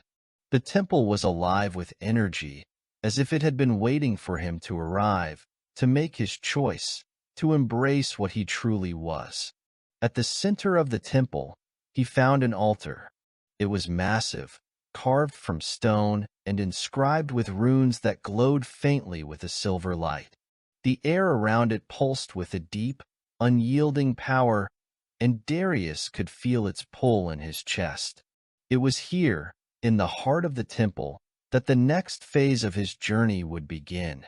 The altar seemed to call to him, and he knew, without question, that this was where he was meant to be. His journey would not be easy, and the trials that awaited him were far from over. But for the first time, Darius felt a sense of clarity. The temple was not just a place of trials, it was a place of transformation. And as he stood before the altar, Darius knew that he was standing on the precipice of something greater. This was his path now, a path of shadows and light, of darkness and redemption. He could feel the energy from the altar radiating out, a force both calming and invigorating. It was as though the very essence of the temple was speaking to him, urging him to take the next step. The light and the darkness within him pulsed in time with the rhythm of the temple, as though they were in perfect harmony. Darius stepped forward, his hand outstretched toward the altar. The moment his fingers brushed the stone, a surge of energy coursed through him, and his vision blurred. Images flashed before his eyes, visions of battles fought and lost, of people loved and betrayed, of moments that defined who he had been and who he would become. The light and the darkness within him clashed and merged, swirling together in a dazzling display of power. And then, just as suddenly as it had begun, the visions faded. The energy receded, leaving Darius standing alone before the altar. His heart was pounding in his chest, his breath quick and shallow. He had seen glimpses of his past, of the choices he had made and the paths he had walked. But now it was clear. This was where he would define his future. The altar remained before him, silent and unmoving, but Darius knew that it was now a part of him. The trials ahead would be difficult, but he was ready. "I am ready," he whispered to the empty air. The temple seemed to hum in response, as if it had heard him. And in that moment, Darius knew that the path of shadows and light was not one he would walk alone. Part 8. As the energy from the altar settled into Darius's bones, he felt a strange sense of calm wash over him. The hunger, though still present, had receded to the background, no longer the overwhelming force it once was. His mind was clearer, his senses sharper. It was as though the temple had reshaped something within him, given him the strength to walk the path ahead without fear of what lurked within. But even as the peace settled, Darius knew that this was merely the beginning. There was still much to learn, and the true test had not yet arrived. The temple seemed to sense his thoughts, and the ground beneath him trembled slightly, as if in response to the question hanging in the air. Suddenly, a deep, rumbling voice echoed through the vast chamber. It did not come from any one direction, but rather seemed to emanate from all around him, filling the very space with its resonance. "Darius," the voice boomed, sending a shiver down his spine. "You have chosen your path, but are you prepared for the weight of it?" Are you ready to face what lies ahead? Darius's heart quickened. The presence in the temple was unmistakable now, its power overwhelming. He could feel it pressing against him, testing his resolve. The voice did not feel like an external threat, but something that resonated deep within his own soul. It was a challenge, one that called him to prove his worth. I am ready, Darius said, his voice firm. I've chosen my path, and I will walk it. The voice was silent for a long moment, and Darius stood still, his eyes closed, his chest rising and falling with steady breaths. But then, the ground beneath him cracked open with a violent force, sending shockwaves through the temple. He staggered back, instinctively raising his hands to steady himself. From the fissures in the stone, a figure emerged, its form swirling in the shadows, shifting and flickering as if it were made of pure darkness. It was tall, its features impossible to discern, but its presence was unmistakable. It was the embodiment of his deepest fears, the hunger that had once defined him, the shadow that had followed him for centuries. The figure's voice came in a low whisper, almost a hiss, as it materialized before him. You think you can control me, Darius? You think you can embrace both light and shadow and walk free? I am the darkness within you. You cannot escape me. Darius's heart pounded, and for a moment, he felt the familiar pull of the hunger rise within him. It was overwhelming, suffocating, but he pushed back against it, forcing himself to stay grounded. I don't need to escape you, Darius said, his voice steady despite the chaos that threatened to consume him. I've already accepted you. I am not afraid of you anymore. The figure's shadowy form flickered, as though it were faltering.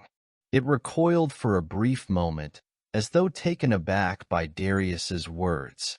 You accept me? The figure whispered, its tone laced with disbelief. You cannot control what you do not understand. The darkness is not a part of you to be embraced.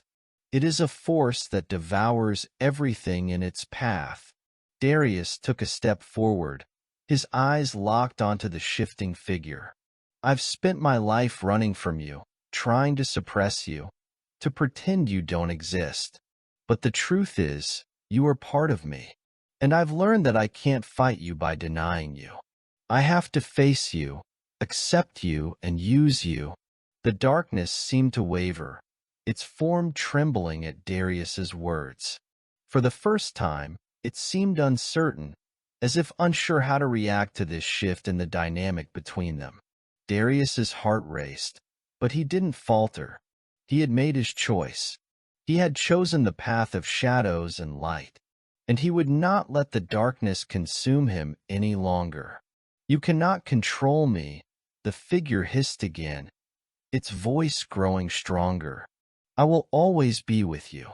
I will always be you. Darius stood tall, his resolve unwavering. No, you will not define me. I will define myself. With a roar, the darkness lunged forward, its form dissolving into tendrils of shadow that surged toward Darius. He could feel it wrapping around him, pulling at him, threatening to drag him back into the abyss. The hunger raged within him, louder now, its call insistent, demanding.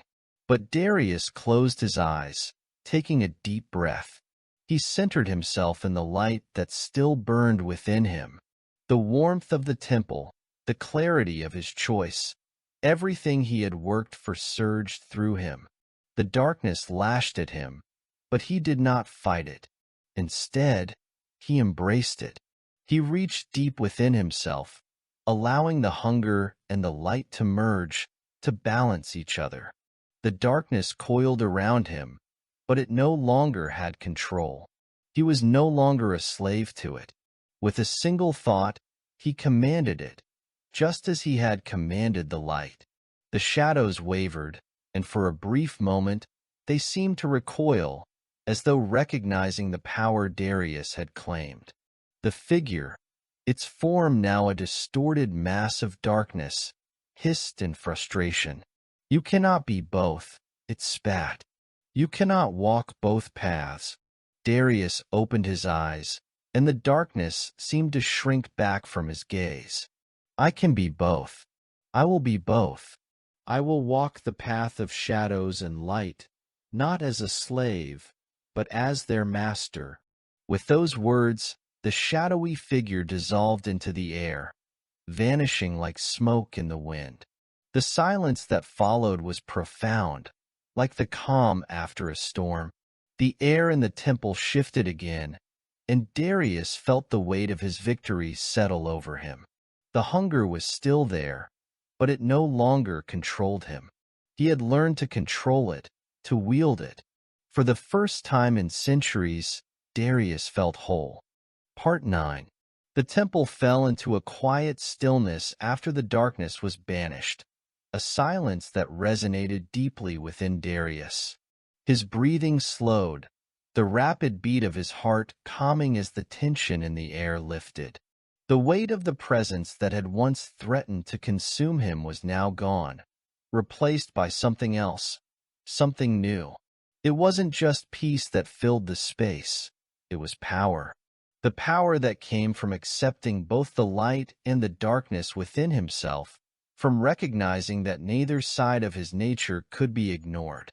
He was whole, for the first time in what felt like an eternity.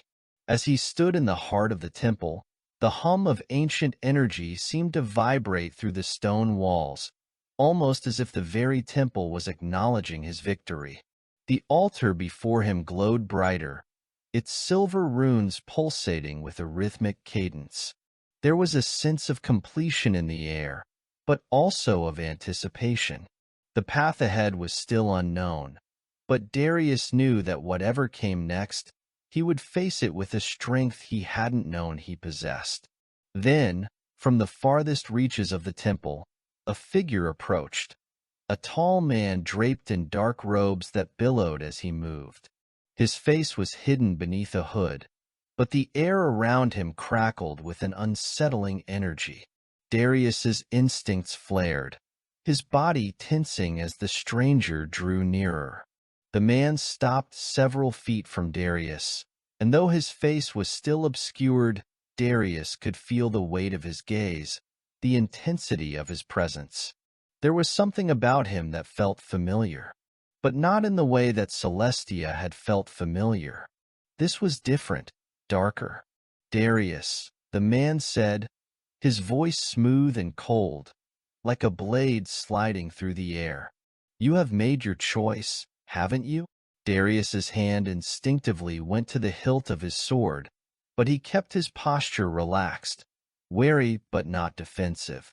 "Who are you?" he asked, his voice steady. The man chuckled softly, a sound that sent a chill down Darius's spine. "Who I am is irrelevant. What matters is what I represent." Darius narrowed his eyes. The man's words held a hidden meaning, a veiled threat that lingered in the air between them. The stranger was not here to offer friendship or guidance. He was here to challenge. "I represent the temptation of the shadows," the man continued, his voice a low whisper now. "The pull of power that you have only begun to understand. You may have chosen to accept both the light and the dark, but do you truly know what it means? Do you know the cost of embracing such power?" Darius stepped forward, his muscles coiled, ready for whatever this new threat might bring. "I don't need you to teach me the cost," he replied, his voice unwavering. "I know the cost. I've lived it. I've been both slave and master to the darkness." The man's lips curled into a smile that never quite reached his eyes. "Ah, but you do not understand yet, Darius. You think you have control, but you are only at the beginning of your journey. The darkness you embraced has its own desires, its own plans, and it will never let you go. It will take from you, slowly, piece by piece, until you are nothing but a vessel for its will. Darius's eyes flickered with a flash of uncertainty, but he didn't let it show.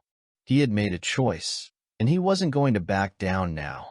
"I am not afraid of you," he said, his voice carrying an edge of finality. The man's smile faded, and for a brief moment, Darius saw something like disdain flicker in his eyes.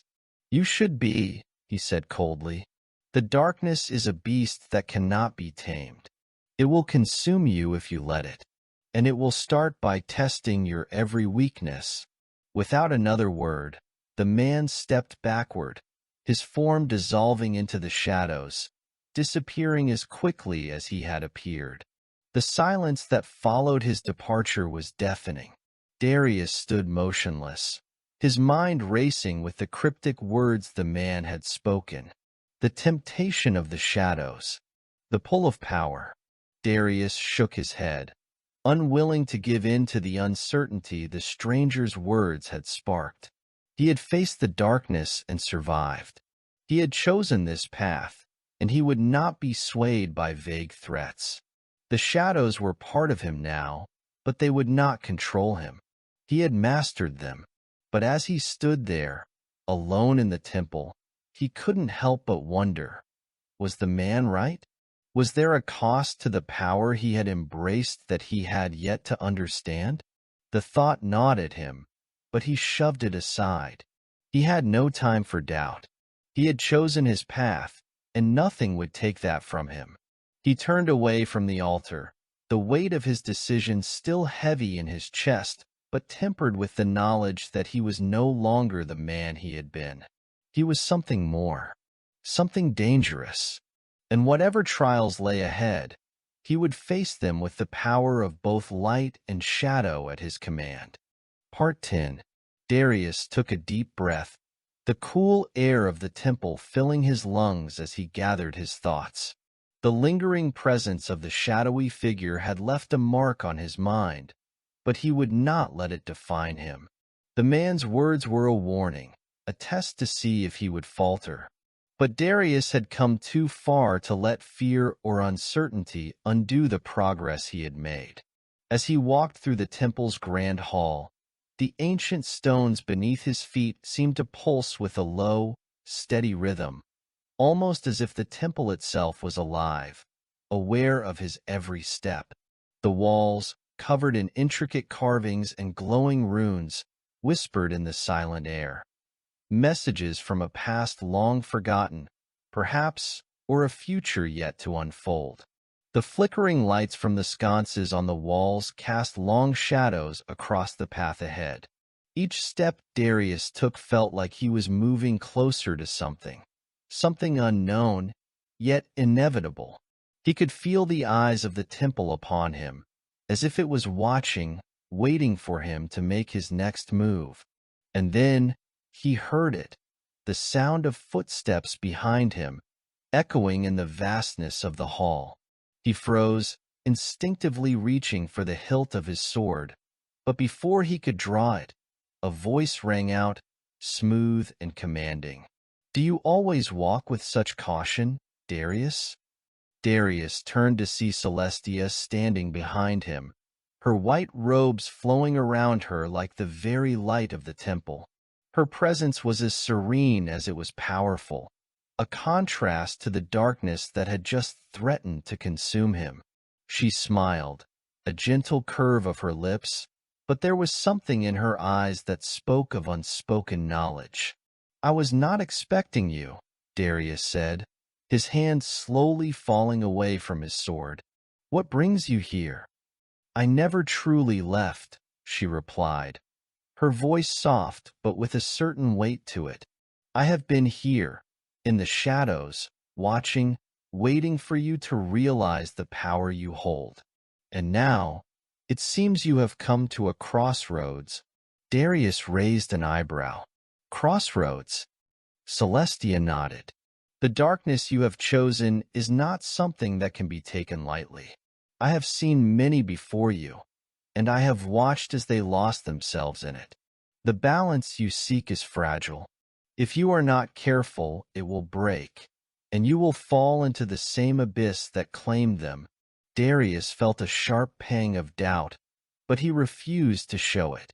He had already faced his demons, and he would not allow himself to be swayed by fear or doubt now. "I am not like them," he said firmly. "I will not lose myself." Celestia's eyes softened, but there was a sadness in her gaze, as if she knew something he did not. "Perhaps. But the shadows are patient, Darius. They will wait for you to slip, and when you do, they will take everything." For a long moment, the two stood in silence. The air between them was thick with the weight of her words, but Darius refused to let them break him. He had chosen this path, and he would walk it to the end. "I will not fall," he said, his voice steady.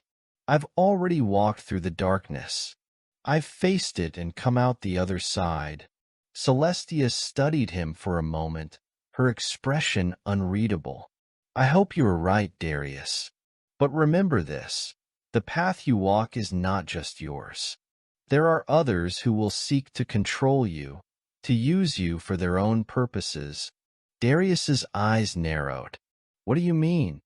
Celestia took a step closer, her voice lowering. "There are forces at work, both light and dark, that will try to pull you in their direction. The choice you made here today was only the beginning. Now you will be tested, and if you falter—" She trailed off, leaving the words unfinished. But Darius understood. The warning was clear. There were those who would try to manipulate him, who would see his power as a tool to be used for their own gain, and they would stop at nothing to make him their pawn. "Who are these forces?" Darius asked, a spark of determination igniting within him. "And what do they want from me?" Celestia sighed, as if weary of the path she knew he would have to walk. "I cannot give you all the answers, Darius. Some things you will have to discover on your own. But be careful who you trust. Not all who appear as allies truly are. Some will wear the mask of friendship while hiding daggers behind their smiles." Her words were a stark reminder of the dangers that lay ahead. Darius had always trusted in his instincts, but the road he was about to walk would test him in ways he couldn't predict. He had no doubt that the darkness within him would guide him through some of the trials, but what about the light? Would it be enough to keep him grounded when the world around him was filled with deceit and treachery? "Do you have any advice?" Darius asked, though he already knew the answer. He had come this far alone, and now it seemed he would continue the journey just the same. Celestia smiled faintly. "Trust yourself, Darius.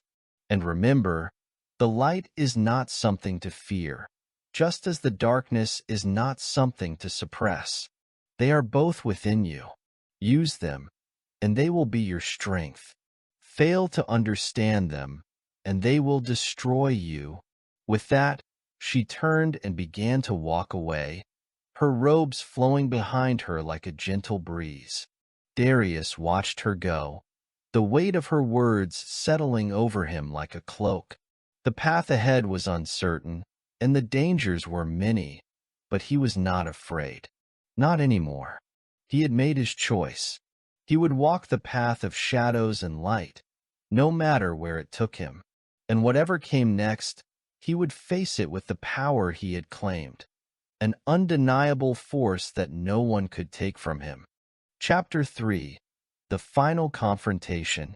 Part 1. The shadows of the temple seemed to grow heavier as Darius made his way deeper into the heart of the ancient structure. The eerie silence was broken only by the rhythmic echo of his footsteps, each one reverberating through the grand stone hall. He had come far, too far to turn back now. The darkness within him stirred restlessly, but he had learned to command it. He could feel it, the pull of something greater, something darker. The temple had tested him, but now it was time for the final trial. It was no longer just a matter of surviving the hunger, or of mastering the balance between light and shadow. This was the moment when everything would be decided. Ahead of him, the path grew narrower, the air thick with anticipation. He could sense it, the power that lurked just beyond the next threshold. His heart quickened, the pulse of his blood matching the beat of his thoughts. The hunger called to him, and the shadows seemed to whisper in his ear, urging him forward. And then, as if the very walls of the temple were alive, the entrance to a vast chamber opened before him. The room was dimly lit, with jagged stone columns stretching toward a high, arched ceiling. In the center of the room, bathed in a pool of cold, flickering light, stood a figure. It was tall, cloaked in shadow, its face hidden in the darkness. Darius's breath caught in his throat. The figure felt familiar, but he couldn't place why. It stood there, waiting, as if it had been expecting him all along. "Darius," the figure said, its voice low and commanding. "You have come to face your fate. But know this, you are not the one who decides the outcome. The shadows do, and they will consume you if you cannot learn to control them." The figure's voice was a whisper, yet it reverberated in Darius's mind, echoing with a haunting finality. It was as though the shadows themselves were speaking through the figure. Darius's grip tightened on the hilt of his sword. "I control the darkness," he declared, his voice steady, unwavering. "It does not control me." The figure tilted its head, as if considering his words. "You believe that you control it," it said, its voice tinged with mockery. "But the darkness has a way of bending even the strongest wills. You are nothing but a puppet, and in the end, the shadows will tear you apart." Darius's eyes narrowed. The figure's words felt like a challenge, a test of everything he had learned. He had faced the hunger, the shadow, and the light, and now he would prove to himself and to the temple that he was more than the sum of these forces. He was its master. "You may try," Darius said, his voice low, his confidence unshaken. "But I will not fall." Part 2. The figure in front of Darius slowly stepped forward, its movement fluid and unnervingly silent. It was as if the very shadows it wielded clung to it, shaping its form with each passing second, making it appear less like a being and more like an extension of the darkness itself. "You speak with such certainty," the figure said, its voice thick with disdain. "But you have no idea what you are truly up against. You think you control the darkness within you? You think you have mastered it? Let me show you the truth." Without warning, the figure raised a hand, and the room seemed to contract, the shadows around them coiling and thickening like living tendrils. The air grew heavier, pressing in on Darius from all sides, suffocating him. His heart began to race as the shadows twisted into grotesque shapes, each one pulling at his mind, at his very soul. He fought to keep his composure, to focus on the light within him, but the pressure was overwhelming. The hunger surged inside him, gnawing at the edges of his control, whispering to him in a voice that sounded almost like his own. "Give in. Surrender to me. I can give you all the power you seek." The voice was tempting, but Darius clenched his fists, fighting the urge to listen. He had already made his choice. He would not become the slave of the darkness. With a burst of willpower, he drew on the light within him, pushing back against the shadows. The light flared to life, burning through the darkness like a beacon. But the figure before him only laughed, the sound hollow and cold. "You think that light will save you?" it mocked. "The light is fleeting, Darius. It cannot stand against the endless void of the shadows. You are mine, whether you accept it or not." Darius's pulse quickened, but he stood tall, refusing to let the figure's words shake him. The shadows pressed against him, but the light within him burned brighter, and he knew that he had the strength to endure. He had already faced the darkness. He had already overcome it. "No," Darius said, his voice firm, his grip on his sword tightening. "I am not yours to control." He stepped forward, the light radiating from him in a blinding surge. The shadows recoiled, as if burned by the very presence of the light. But the figure merely raised its hand, and the shadows twisted, reforming into a mass of dark energy that surged toward Darius with terrifying speed. In that moment, Darius felt the weight of everything he had fought for. His past, his struggles, his fears. Everything had led him to this point. He could feel the hunger clawing at him again, but he knew it would not be his downfall.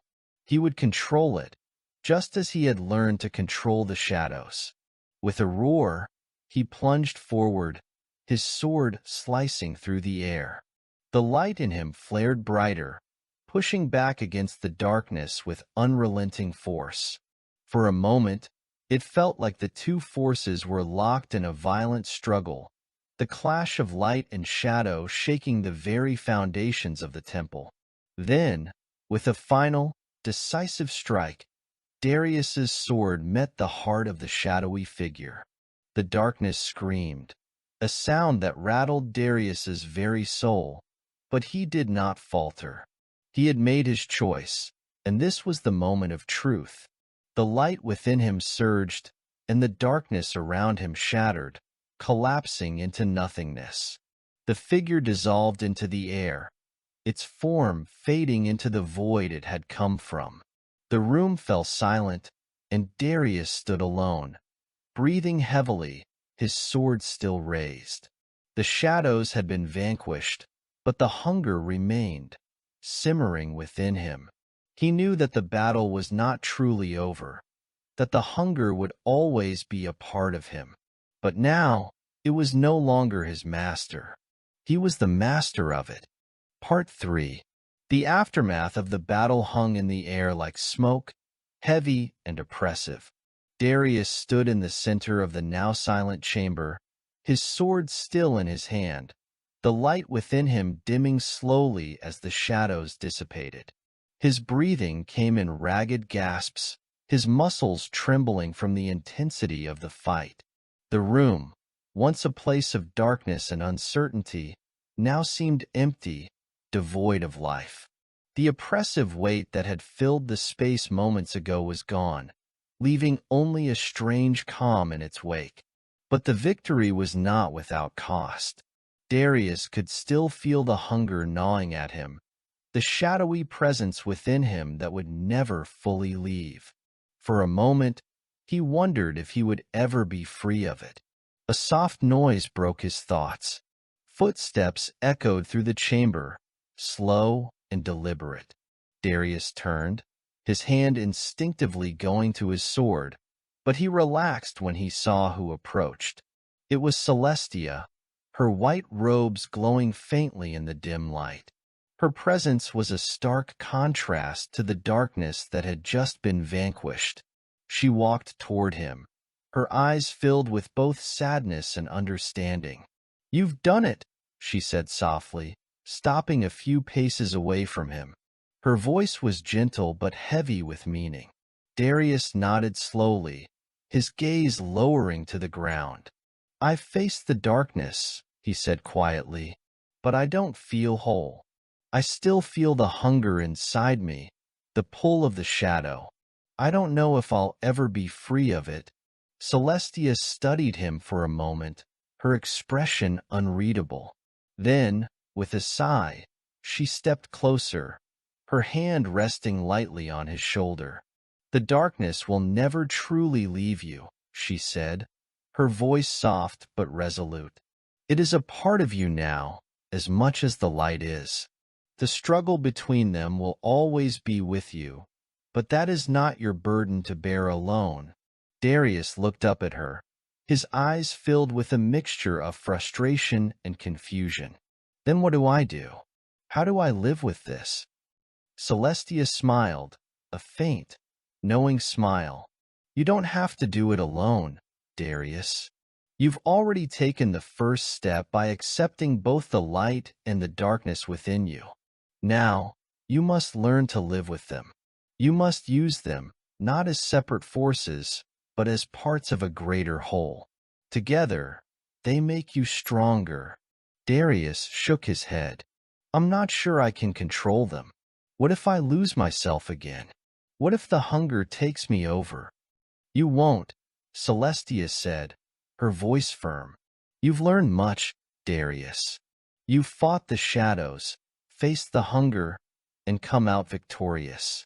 You will continue to grow, and in time, you will find the balance. But you must trust yourself. Trust that you can control it. Darius looked at her, his heart heavy with doubt, but also filled with a spark of hope. He had come so far, faced so much. Maybe there was a way forward, a way to live with the darkness without being consumed by it. I'll try, he said quietly. I'll learn to control it. Celestia nodded, her gaze softening. That's all anyone can do. But remember, Darius, you are not alone. You never have been. With that, she turned and began to walk away, her robes swaying with each step. Darius watched her go, his thoughts swirling. The journey was far from over, but for the first time in a long while, he felt a flicker of peace deep within himself. He had chosen his path. He had faced the shadows and the light, and now he was learning to live with both. And as long as he stayed true to himself, he knew he could walk forward, step by step, until he was no longer the man he had been, but something more. Part 4. The temple around Darius seemed to shift as if acknowledging the change within him. The walls, once dark and oppressive, now seemed less threatening, more like silent witnesses to the battle he had just fought. The air felt lighter, though still thick with the remnants of the ancient power that had held the temple in its grip for so long. Darius stood there for a moment longer, taking in the silence. He felt the weight of everything that had happened, but it was no longer crushing. There was a calmness within him, a new understanding of the balance between light and shadow. He was no longer at war with himself, but even as he felt a flicker of peace, something nagged at the back of his mind, a sense of finality, as though his path was about to take a turn he wasn't fully prepared for. Where do I go from here? Darius murmured to himself, more to the empty temple than to anyone else. What comes next? His question was met with a faint rustling sound, as though the wind had stirred the air around him. But there was no breeze, and the air in the chamber remained still. Then he felt it, something pressing against his mind, an unfamiliar sensation that made his heart skip a beat. The hunger, the pull of the shadow, had intensified again, though it was no longer the gnawing desperation it had once been. It was something else now, a presence, something watching him, waiting for him to make his next move. You're not done yet, a voice whispered, though it wasn't from anywhere around him. It was as though the voice came from deep inside his mind, from the very core of his being. The shadows spoke to him again, but this time, it was not the same voice he had fought so hard to silence. The presence that lingered in his thoughts was different, familiar, yet colder, more insidious. Darius's hand instinctively went to the hilt of his sword, his body tense, his mind racing. This wasn't over. It never would be. He stepped forward, the cold stone floor beneath his boots feeling like an anchor. The hunger inside him pulsed again, but it was different now. He could feel its influence pulling at him more strongly, trying to slip past the defenses he had built. It wanted him to succumb, to fall into the shadows once again. But Darius stood firm. He had come too far to let it control him again. The journey had been hard, but it had taught him something invaluable, that the darkness was not to be feared, but understood, embraced, even. His breath steadied, and he focused. The light inside him flickered, the warmth of it pushing against the chill of the shadows. He would not fall. He would not let the darkness consume him. As if in response, the presence withdrew, its hold on him loosening slightly. But Darius knew this was only a temporary reprieve. The shadows had always been waiting for an opening, for a weakness. He could feel it, like a hunger waiting to be fed. "I won't give in," Darius whispered, the words as much a promise to himself as to the darkness within. Suddenly, the temple seemed to shift once more, and the shadows that had once enveloped him began to retract, retreating to the edges of the chamber. The feeling of being watched subsided, though the tension remained. It was then that Darius realized the truth. He wasn't just fighting for control over the shadows anymore. He was fighting for his very soul, for his own identity. If he let the hunger take over again, there would be no returning from it. He would be lost, swallowed whole by the darkness he had once sought to control. But for now, the light within him stood strong, and the shadows, though still a part of him, had been momentarily held at bay. Part 5. The weight of silence filled the chamber once more, heavier this time, as if the temple itself had recognized the shift in Darius's resolve. The shadows still lingered at the edges of his mind, but the immediate danger had passed. He stood alone in the vast, dimly lit hall, the echoes of his previous battle now only a faint memory. Darius took a deep breath, his eyes sweeping the room. Though the air was no longer thick with the oppressive energy of the dark figure, he knew the trial was far from over. The darkness would always be a part of him, lurking just beneath the surface, waiting for the moment of weakness. But he had come to understand something crucial during the fight, a truth that settled deep within his chest. The hunger, the shadow, and the light were not separate enemies to be destroyed. They were forces that needed to be balanced, forces that, when understood, could be wielded together. It was this delicate harmony that would allow him to survive, not the destruction of one or the other. Still, there was more to be done.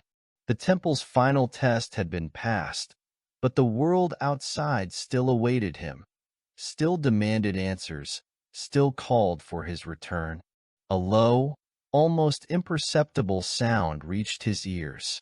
At first, it seemed distant, almost like a faint murmur carried by the wind, but then it grew clearer, a voice that Darius knew all too well. "Did you think it would be that simple?"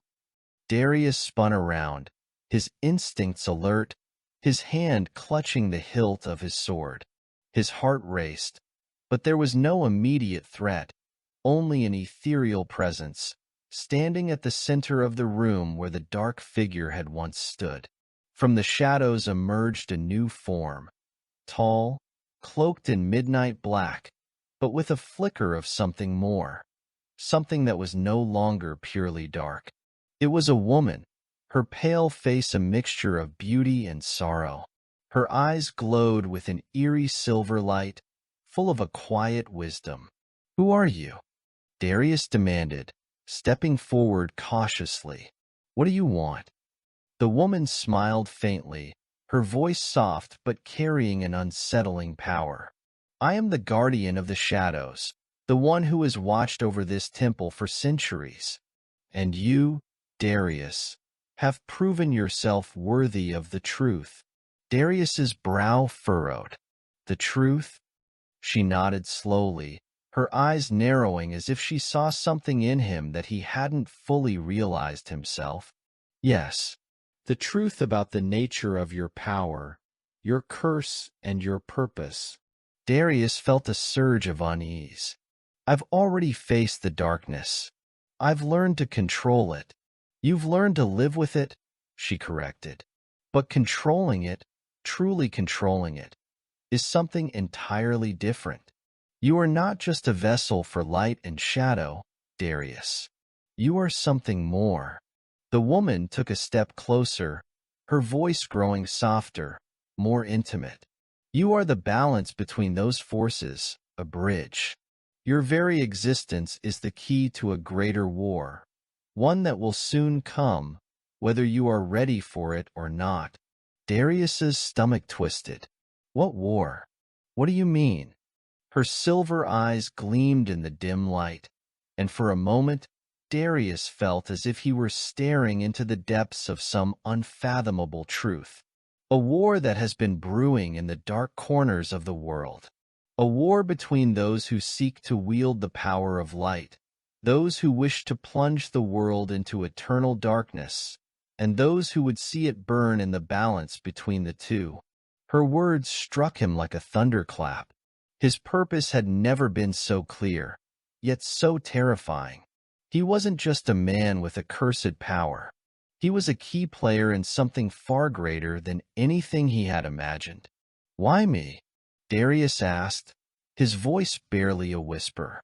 Why am I the one chosen for this? The woman's smile faded, replaced by something deeper, more somber. Because, Darius, you are the one who can decide the outcome. You are the one who must decide whether this world survives or falls into chaos. The shadows are part of you for a reason, because you are meant to wield them. But to do so, you must understand your role in the greater war that is coming. A war that will shape the future of everything. The woman stepped back, her form beginning to fade into the shadows, her silver eyes the last thing Darius saw before she vanished completely. You are ready, her voice echoed, fading into nothingness. The world awaits your decision. Darius stood there for a long time, the weight of her words settling on him like a heavy stone. He was not just a man, not just a warrior battling his inner demons. He was a pivotal force, a being of balance in a world teetering on the edge of destruction. And now, the real battle would begin. Part 6. Darius stood motionless in the chamber, the woman's final words echoing in his mind like a haunting refrain. He wasn't just a soldier, nor just a man battling the darkness within himself. He was something far more significant, a bridge between the forces of light and shadow, a key to the war that was soon to come. His thoughts were a storm, each one crashing into the next. The weight of his new reality threatened to overwhelm him. The hunger inside him, the shadows, were no longer just a battle for survival. They were part of something much larger, something he wasn't sure he was ready to face. The air in the temple grew still, heavy with anticipation.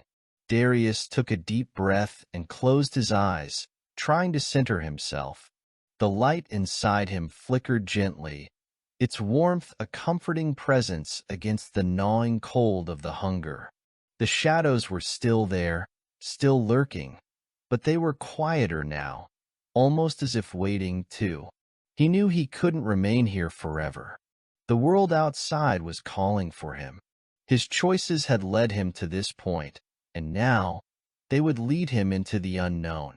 With a final glance around the chamber, Darius turned and walked toward the exit, each step echoing in the vast emptiness of the temple.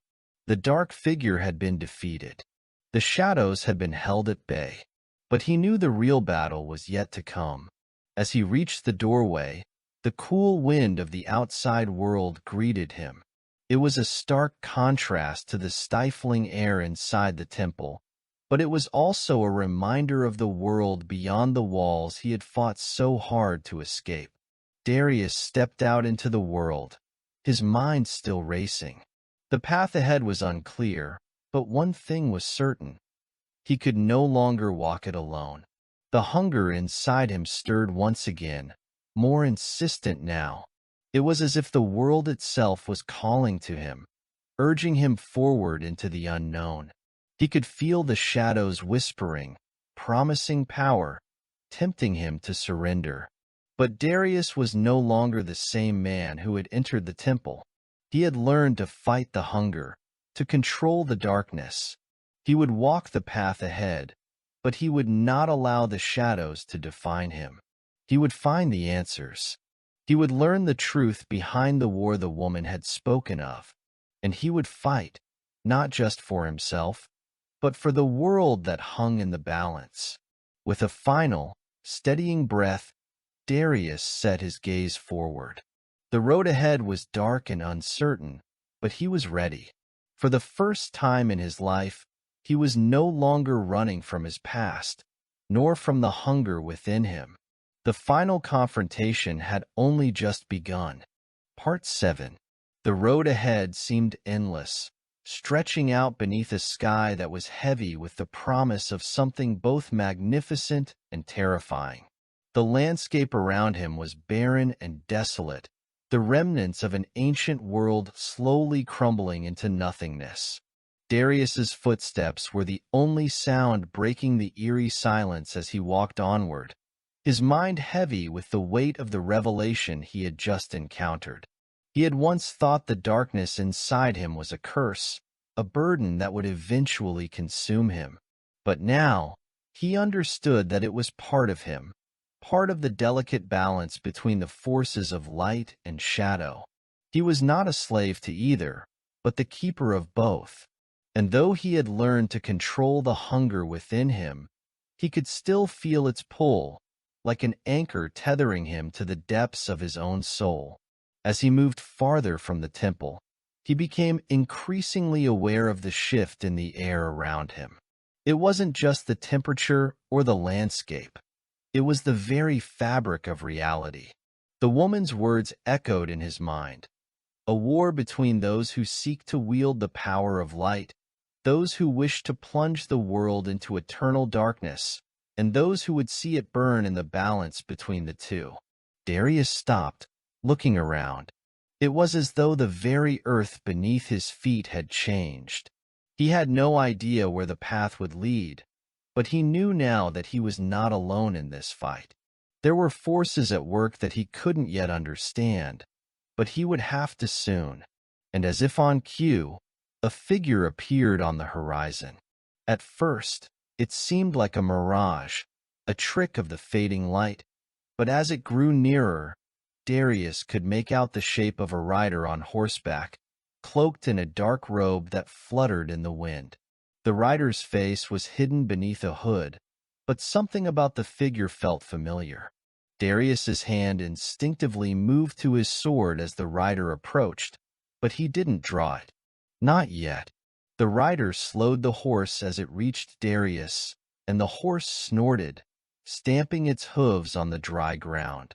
The rider dismounted gracefully, standing before Darius with an air of quiet authority. "Darius," the rider spoke, their voice muffled by the hood. "The time has come. You must choose." Darius's pulse quickened. Choose? Choose what? The rider's gaze was hidden, but there was an undeniable weight to their presence. The war that the Guardian spoke of, it is already here. The factions are moving, gathering their forces. The darkness grows, and the light is already being corrupted. You must choose which side you will stand with.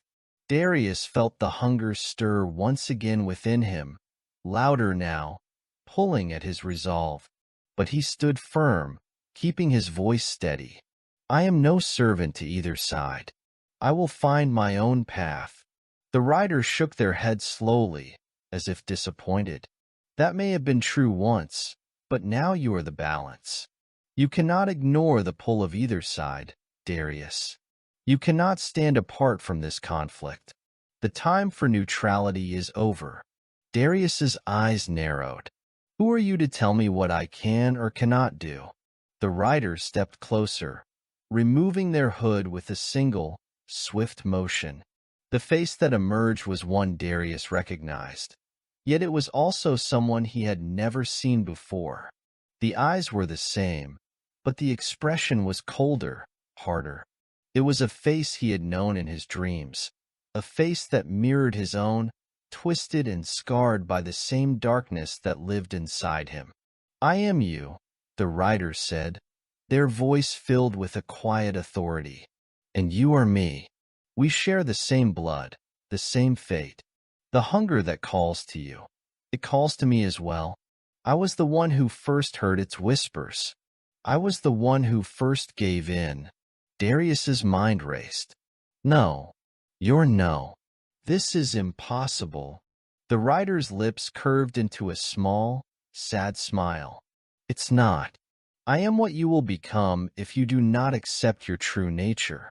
If you continue to resist the shadows, you will lose yourself, and I will be the one left to inherit this power. The war will tear you apart, Darius. You cannot fight this alone. You will need me, whether you admit it or not." Darius's heart pounded in his chest. He had never felt so conflicted. This figure, this other version of himself, stood before him, speaking of things Darius had never fully understood, things he was only beginning to grasp. But there was something in the rider's eyes, something that chilled him to the bone, a darkness that ran deeper than any hunger. This wasn't just a manifestation of his inner demons. This was something more, something real. "I won't become you," Darius said, his voice low but filled with determination. "I will control the darkness. I will choose my own fate." The rider's smile faded, and for a moment there was a flicker of something in their eyes, something almost like pity. Then they turned, mounting the horse with a fluid motion. "You have a choice, Darius," the rider said softly. "But know this. The balance will tip, and when it does, you will have no choice but to embrace what you truly are." With that, the rider spurred the horse forward, disappearing into the horizon. Darius stood frozen for a moment, his mind spinning with the implications of their words. The shadows within him felt stronger now, more insistent. The rider's presence lingered, a reminder of what he might become if he lost control. But Darius refused to let that happen. He had fought too long, too hard to allow the darkness to dictate his path. The journey was far from over, and now, more than ever, he needed to find his own way forward. He could feel the war approaching, but he would not be a pawn in it. He would fight for the balance. Part 8. The rider's words echoed in Darius's mind long after the figure had disappeared into the distance. He was shaken, but not broken. The hunger, the shadows, they pulsed within him like a living thing. But he had learned to control it, to understand it. He wouldn't give in. Not now. Still, the path ahead felt murky, clouded by uncertainty. The rider, himself in a twisted form, had made it clear that Darius could no longer stand apart from the coming war. But which side would he choose? The darkness was seductive, tempting him with promises of power and freedom. The light, on the other hand, felt distant, like something he could never truly attain. Darius clenched his fists. He wasn't a servant to anyone or anything. He would find his own way. He walked onward, the wind picking up, rustling through the withered trees that lined the road. The air was thick with a strange energy, as if the world itself was holding its breath, waiting for the next move. As he walked, a flicker of movement caught his eye. He turned quickly, hand instinctively reaching for his sword, but stopped himself. There, just beyond the trees, stood a figure, a woman, her silhouette barely visible against the fading light of the evening sky. Darius squinted, trying to make out her features, but the shadows around her seemed to warp, making it difficult to focus. She was standing still, watching him with an unsettling calmness. A part of him wanted to keep walking, to ignore her, but another part, the part that had learned to embrace the hunger, felt compelled to approach. Stepping forward cautiously, Darius called out, his voice firm but cautious, "Who are you?" The woman didn't answer immediately. Instead, she stepped forward, her movements fluid and graceful, as though she were one with the shadows that surrounded her. As she drew closer, Darius could finally make out her features. A sharp, regal face, pale skin that seemed to shimmer in the fading light, and eyes that glowed faintly, a soft silver. "You've come a long way, Darius," she said, her voice smooth and melodic, yet carrying an edge of something ancient, something unknowable. Darius didn't flinch. "I didn't come for company. What do you want?" The woman smiled, but there was a sadness in her eyes, as if she saw something in him that he couldn't yet see in himself. "I don't want anything from you, but I do have something to offer. Knowledge." Darius's brow furrowed. Knowledge? About what? She took a step closer, her eyes never leaving his. "About the war. About the true nature of the shadows you carry within you. About the path you are about to walk. You cannot deny the hunger within you, Darius. But I can show you how to control it, how to use it, not just for survival, but to shape the world." Darius felt the pull of her words, but he held his ground.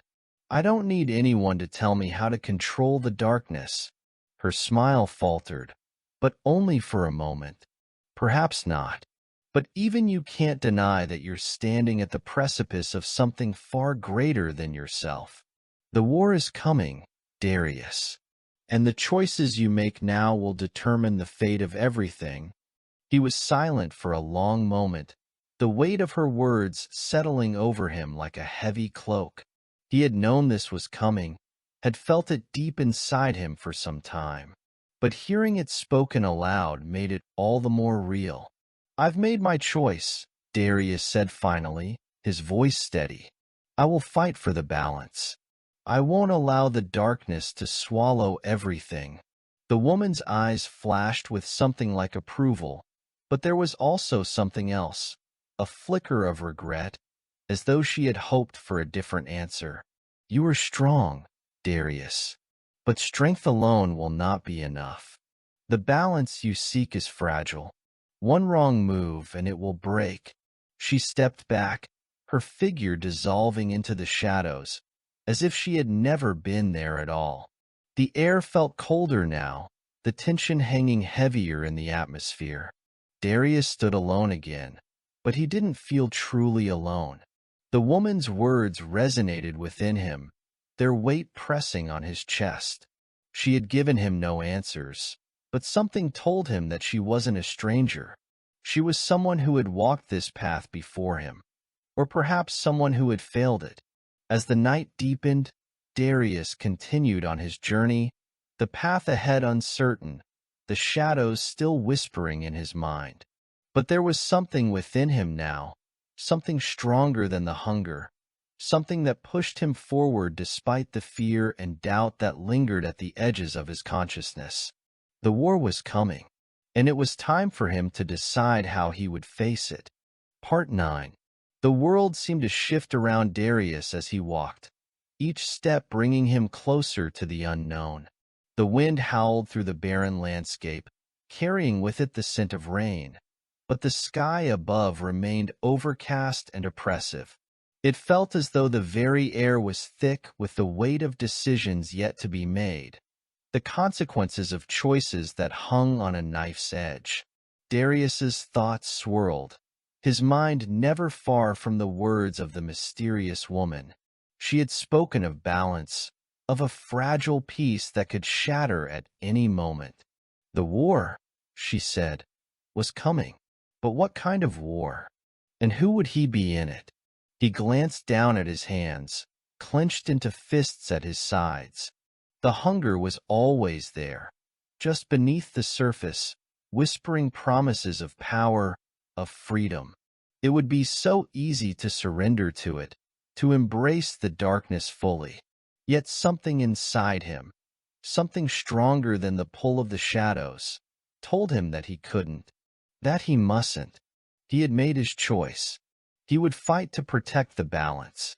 He would not let the world fall into chaos, nor would he allow the shadows to consume him. But as he walked, the distance between himself and that decision seemed to grow wider. He had no allies, no one to share the weight of the path he had chosen, and that isolation gnawed at him, making each step feel heavier. The landscape began to change as he continued on his journey. The barren trees gave way to twisted, gnarled forests, their branches reaching out like claws. The air grew colder, sharper, as if something in the very fabric of reality was shifting, warping in response to his choices. Darius's pace slowed as he approached a clearing.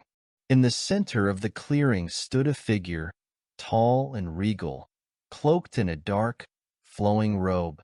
The figure was motionless, waiting. Darius's instincts flared, but he didn't draw his sword. Not yet. The figure turned, revealing a face that Darius had never seen before. Yet somehow, it was familiar.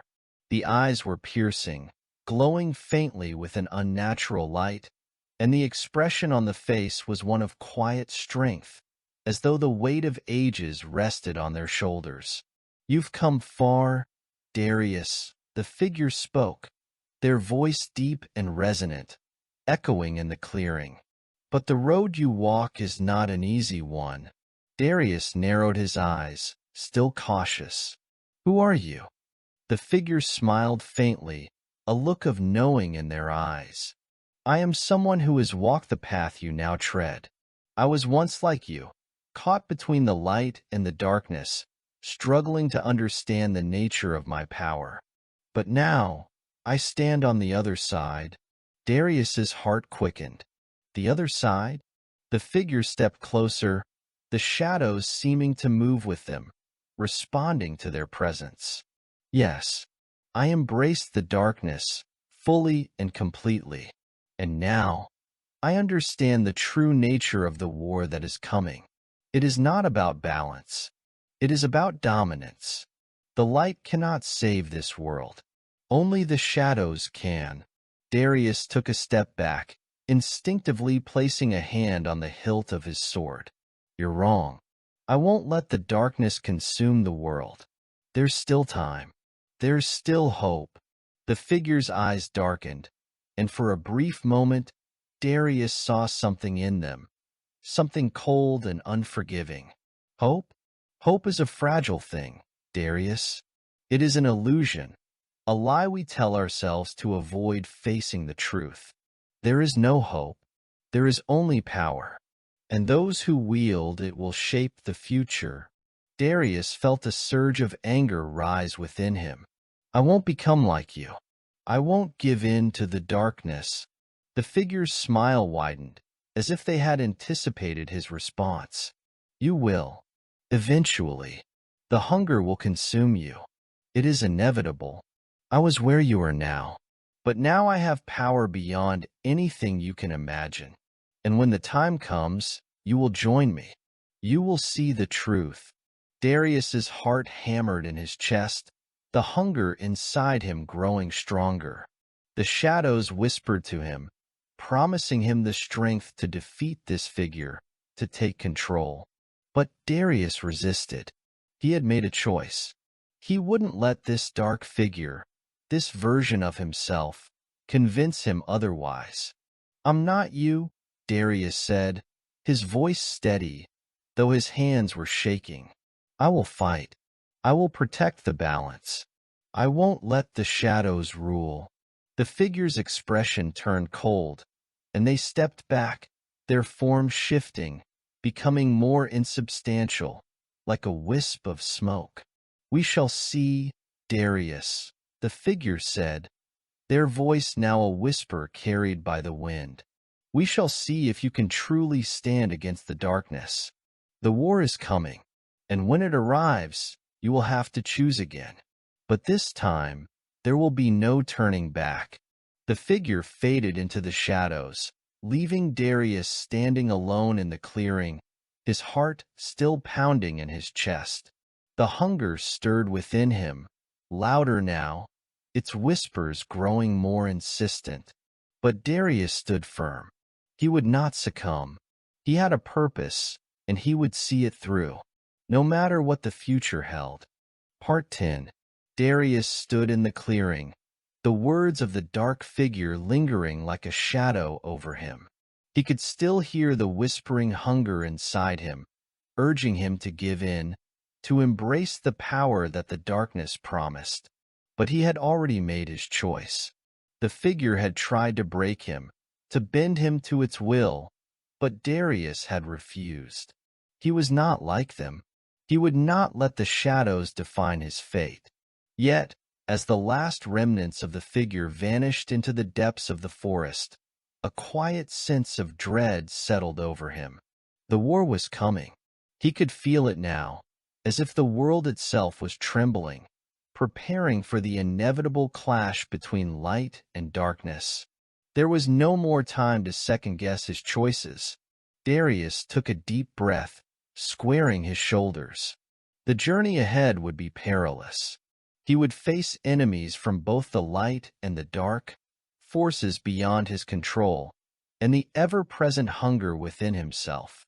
But one thing was certain: he would not walk this path alone. As he turned to continue down the road, a soft rustling came from the trees behind him.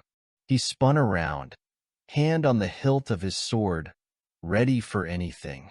From the shadows emerged a figure, a woman, cloaked in tattered robes, her eyes glowing faintly in the twilight. "Darius," the woman said, her voice soft but filled with an undeniable power. "I have been waiting for you." He studied her cautiously. "Who are you?" "I am a messenger," she replied, stepping closer. "And I have come to tell you something important. The war that you're preparing for, it is only the beginning. There are others, hidden in the shadows, watching, waiting for their chance to strike." Darius's heart skipped a beat. "Others? Who are they?" The woman's eyes darkened. "The forces that seek to tip the balance are numerous. You have already encountered one of them, a version of yourself. But there are more, beings who were once human, twisted by the shadows, and those who are part of the ancient order that has long governed the realms of light and dark." Darius's grip on his sword tightened. He had known the war would not be simple, but hearing of these other forces made the stakes feel far higher. "How do I fight them? How do I stop them?" The woman gave a sad smile. "You cannot fight them alone, Darius. The balance you seek to protect is fragile. It will take more than just strength to preserve it. You must find allies, those who understand the true nature of this war and who will fight beside you." Darius took a step forward. "And where do I find these allies?" The woman's gaze softened, and for a moment, there was a flicker of compassion in her eyes. "You already know where to look. Trust your instincts. Trust the power within you." With those words, she turned and began to fade into the shadows, her form dissolving into the night. But before she disappeared completely, she spoke once more. "Remember, Darius, the hunger you feel, the darkness inside you. It is not just your curse. It is also your greatest strength. Learn to harness it, and you will have the power to protect the balance." The forest grew quiet again, leaving Darius alone with his thoughts. The wind had died down, and the oppressive feeling that had hung over him seemed to lift. He didn't have all the answers. In fact, there was so much he didn't understand. But one thing was clear: he had a purpose to fulfill. The war was coming, and he had to be ready. As he set off once more, the path ahead was still uncertain, but Darius no longer felt alone in his journey. The hunger, the shadows, they were part of him, Yes, but they would not control him. Not now. Not ever. The war would come, but he would fight to preserve the balance, whatever the cost. And with that resolve firmly planted in his heart, Darius walked into the unknown, ready to face whatever challenges awaited. As the journey unfolds, Darius stands at a crossroads, caught between the pull of the shadows and the light he seeks to protect. His strength, determination, and hunger are all that stand between the world and the coming war. But what will be the cost of his choices? Will the balance he fights to protect remain intact, or will the darkness consume all? The path ahead is uncertain, but Darius has learned one thing. The greatest battles are not fought with weapons, but with choices. And in the end, it is not the power we hold, but the way we choose to wield it that defines our destiny. The war is coming, and Darius is ready. But what about you? When faced with the darkness, will you embrace it, or will you fight for the light? The choice is yours. Thank you to each and every one of you for joining Darius on his journey. Your support means the world, and I hope you enjoyed this story as much as I enjoyed bringing it to life. The war may be far from over, but with your continued support, we can face any challenge ahead. If you've enjoyed the story, don't forget to like this video and subscribe to the channel so you don't miss any upcoming chapters and exciting new content. Your feedback and comments are always appreciated, and I love hearing your thoughts on the story and where you think it might go next. Remember, the choice is yours, whether you stand with the shadows or fight for the light. Stay tuned for more, and until next time, take care.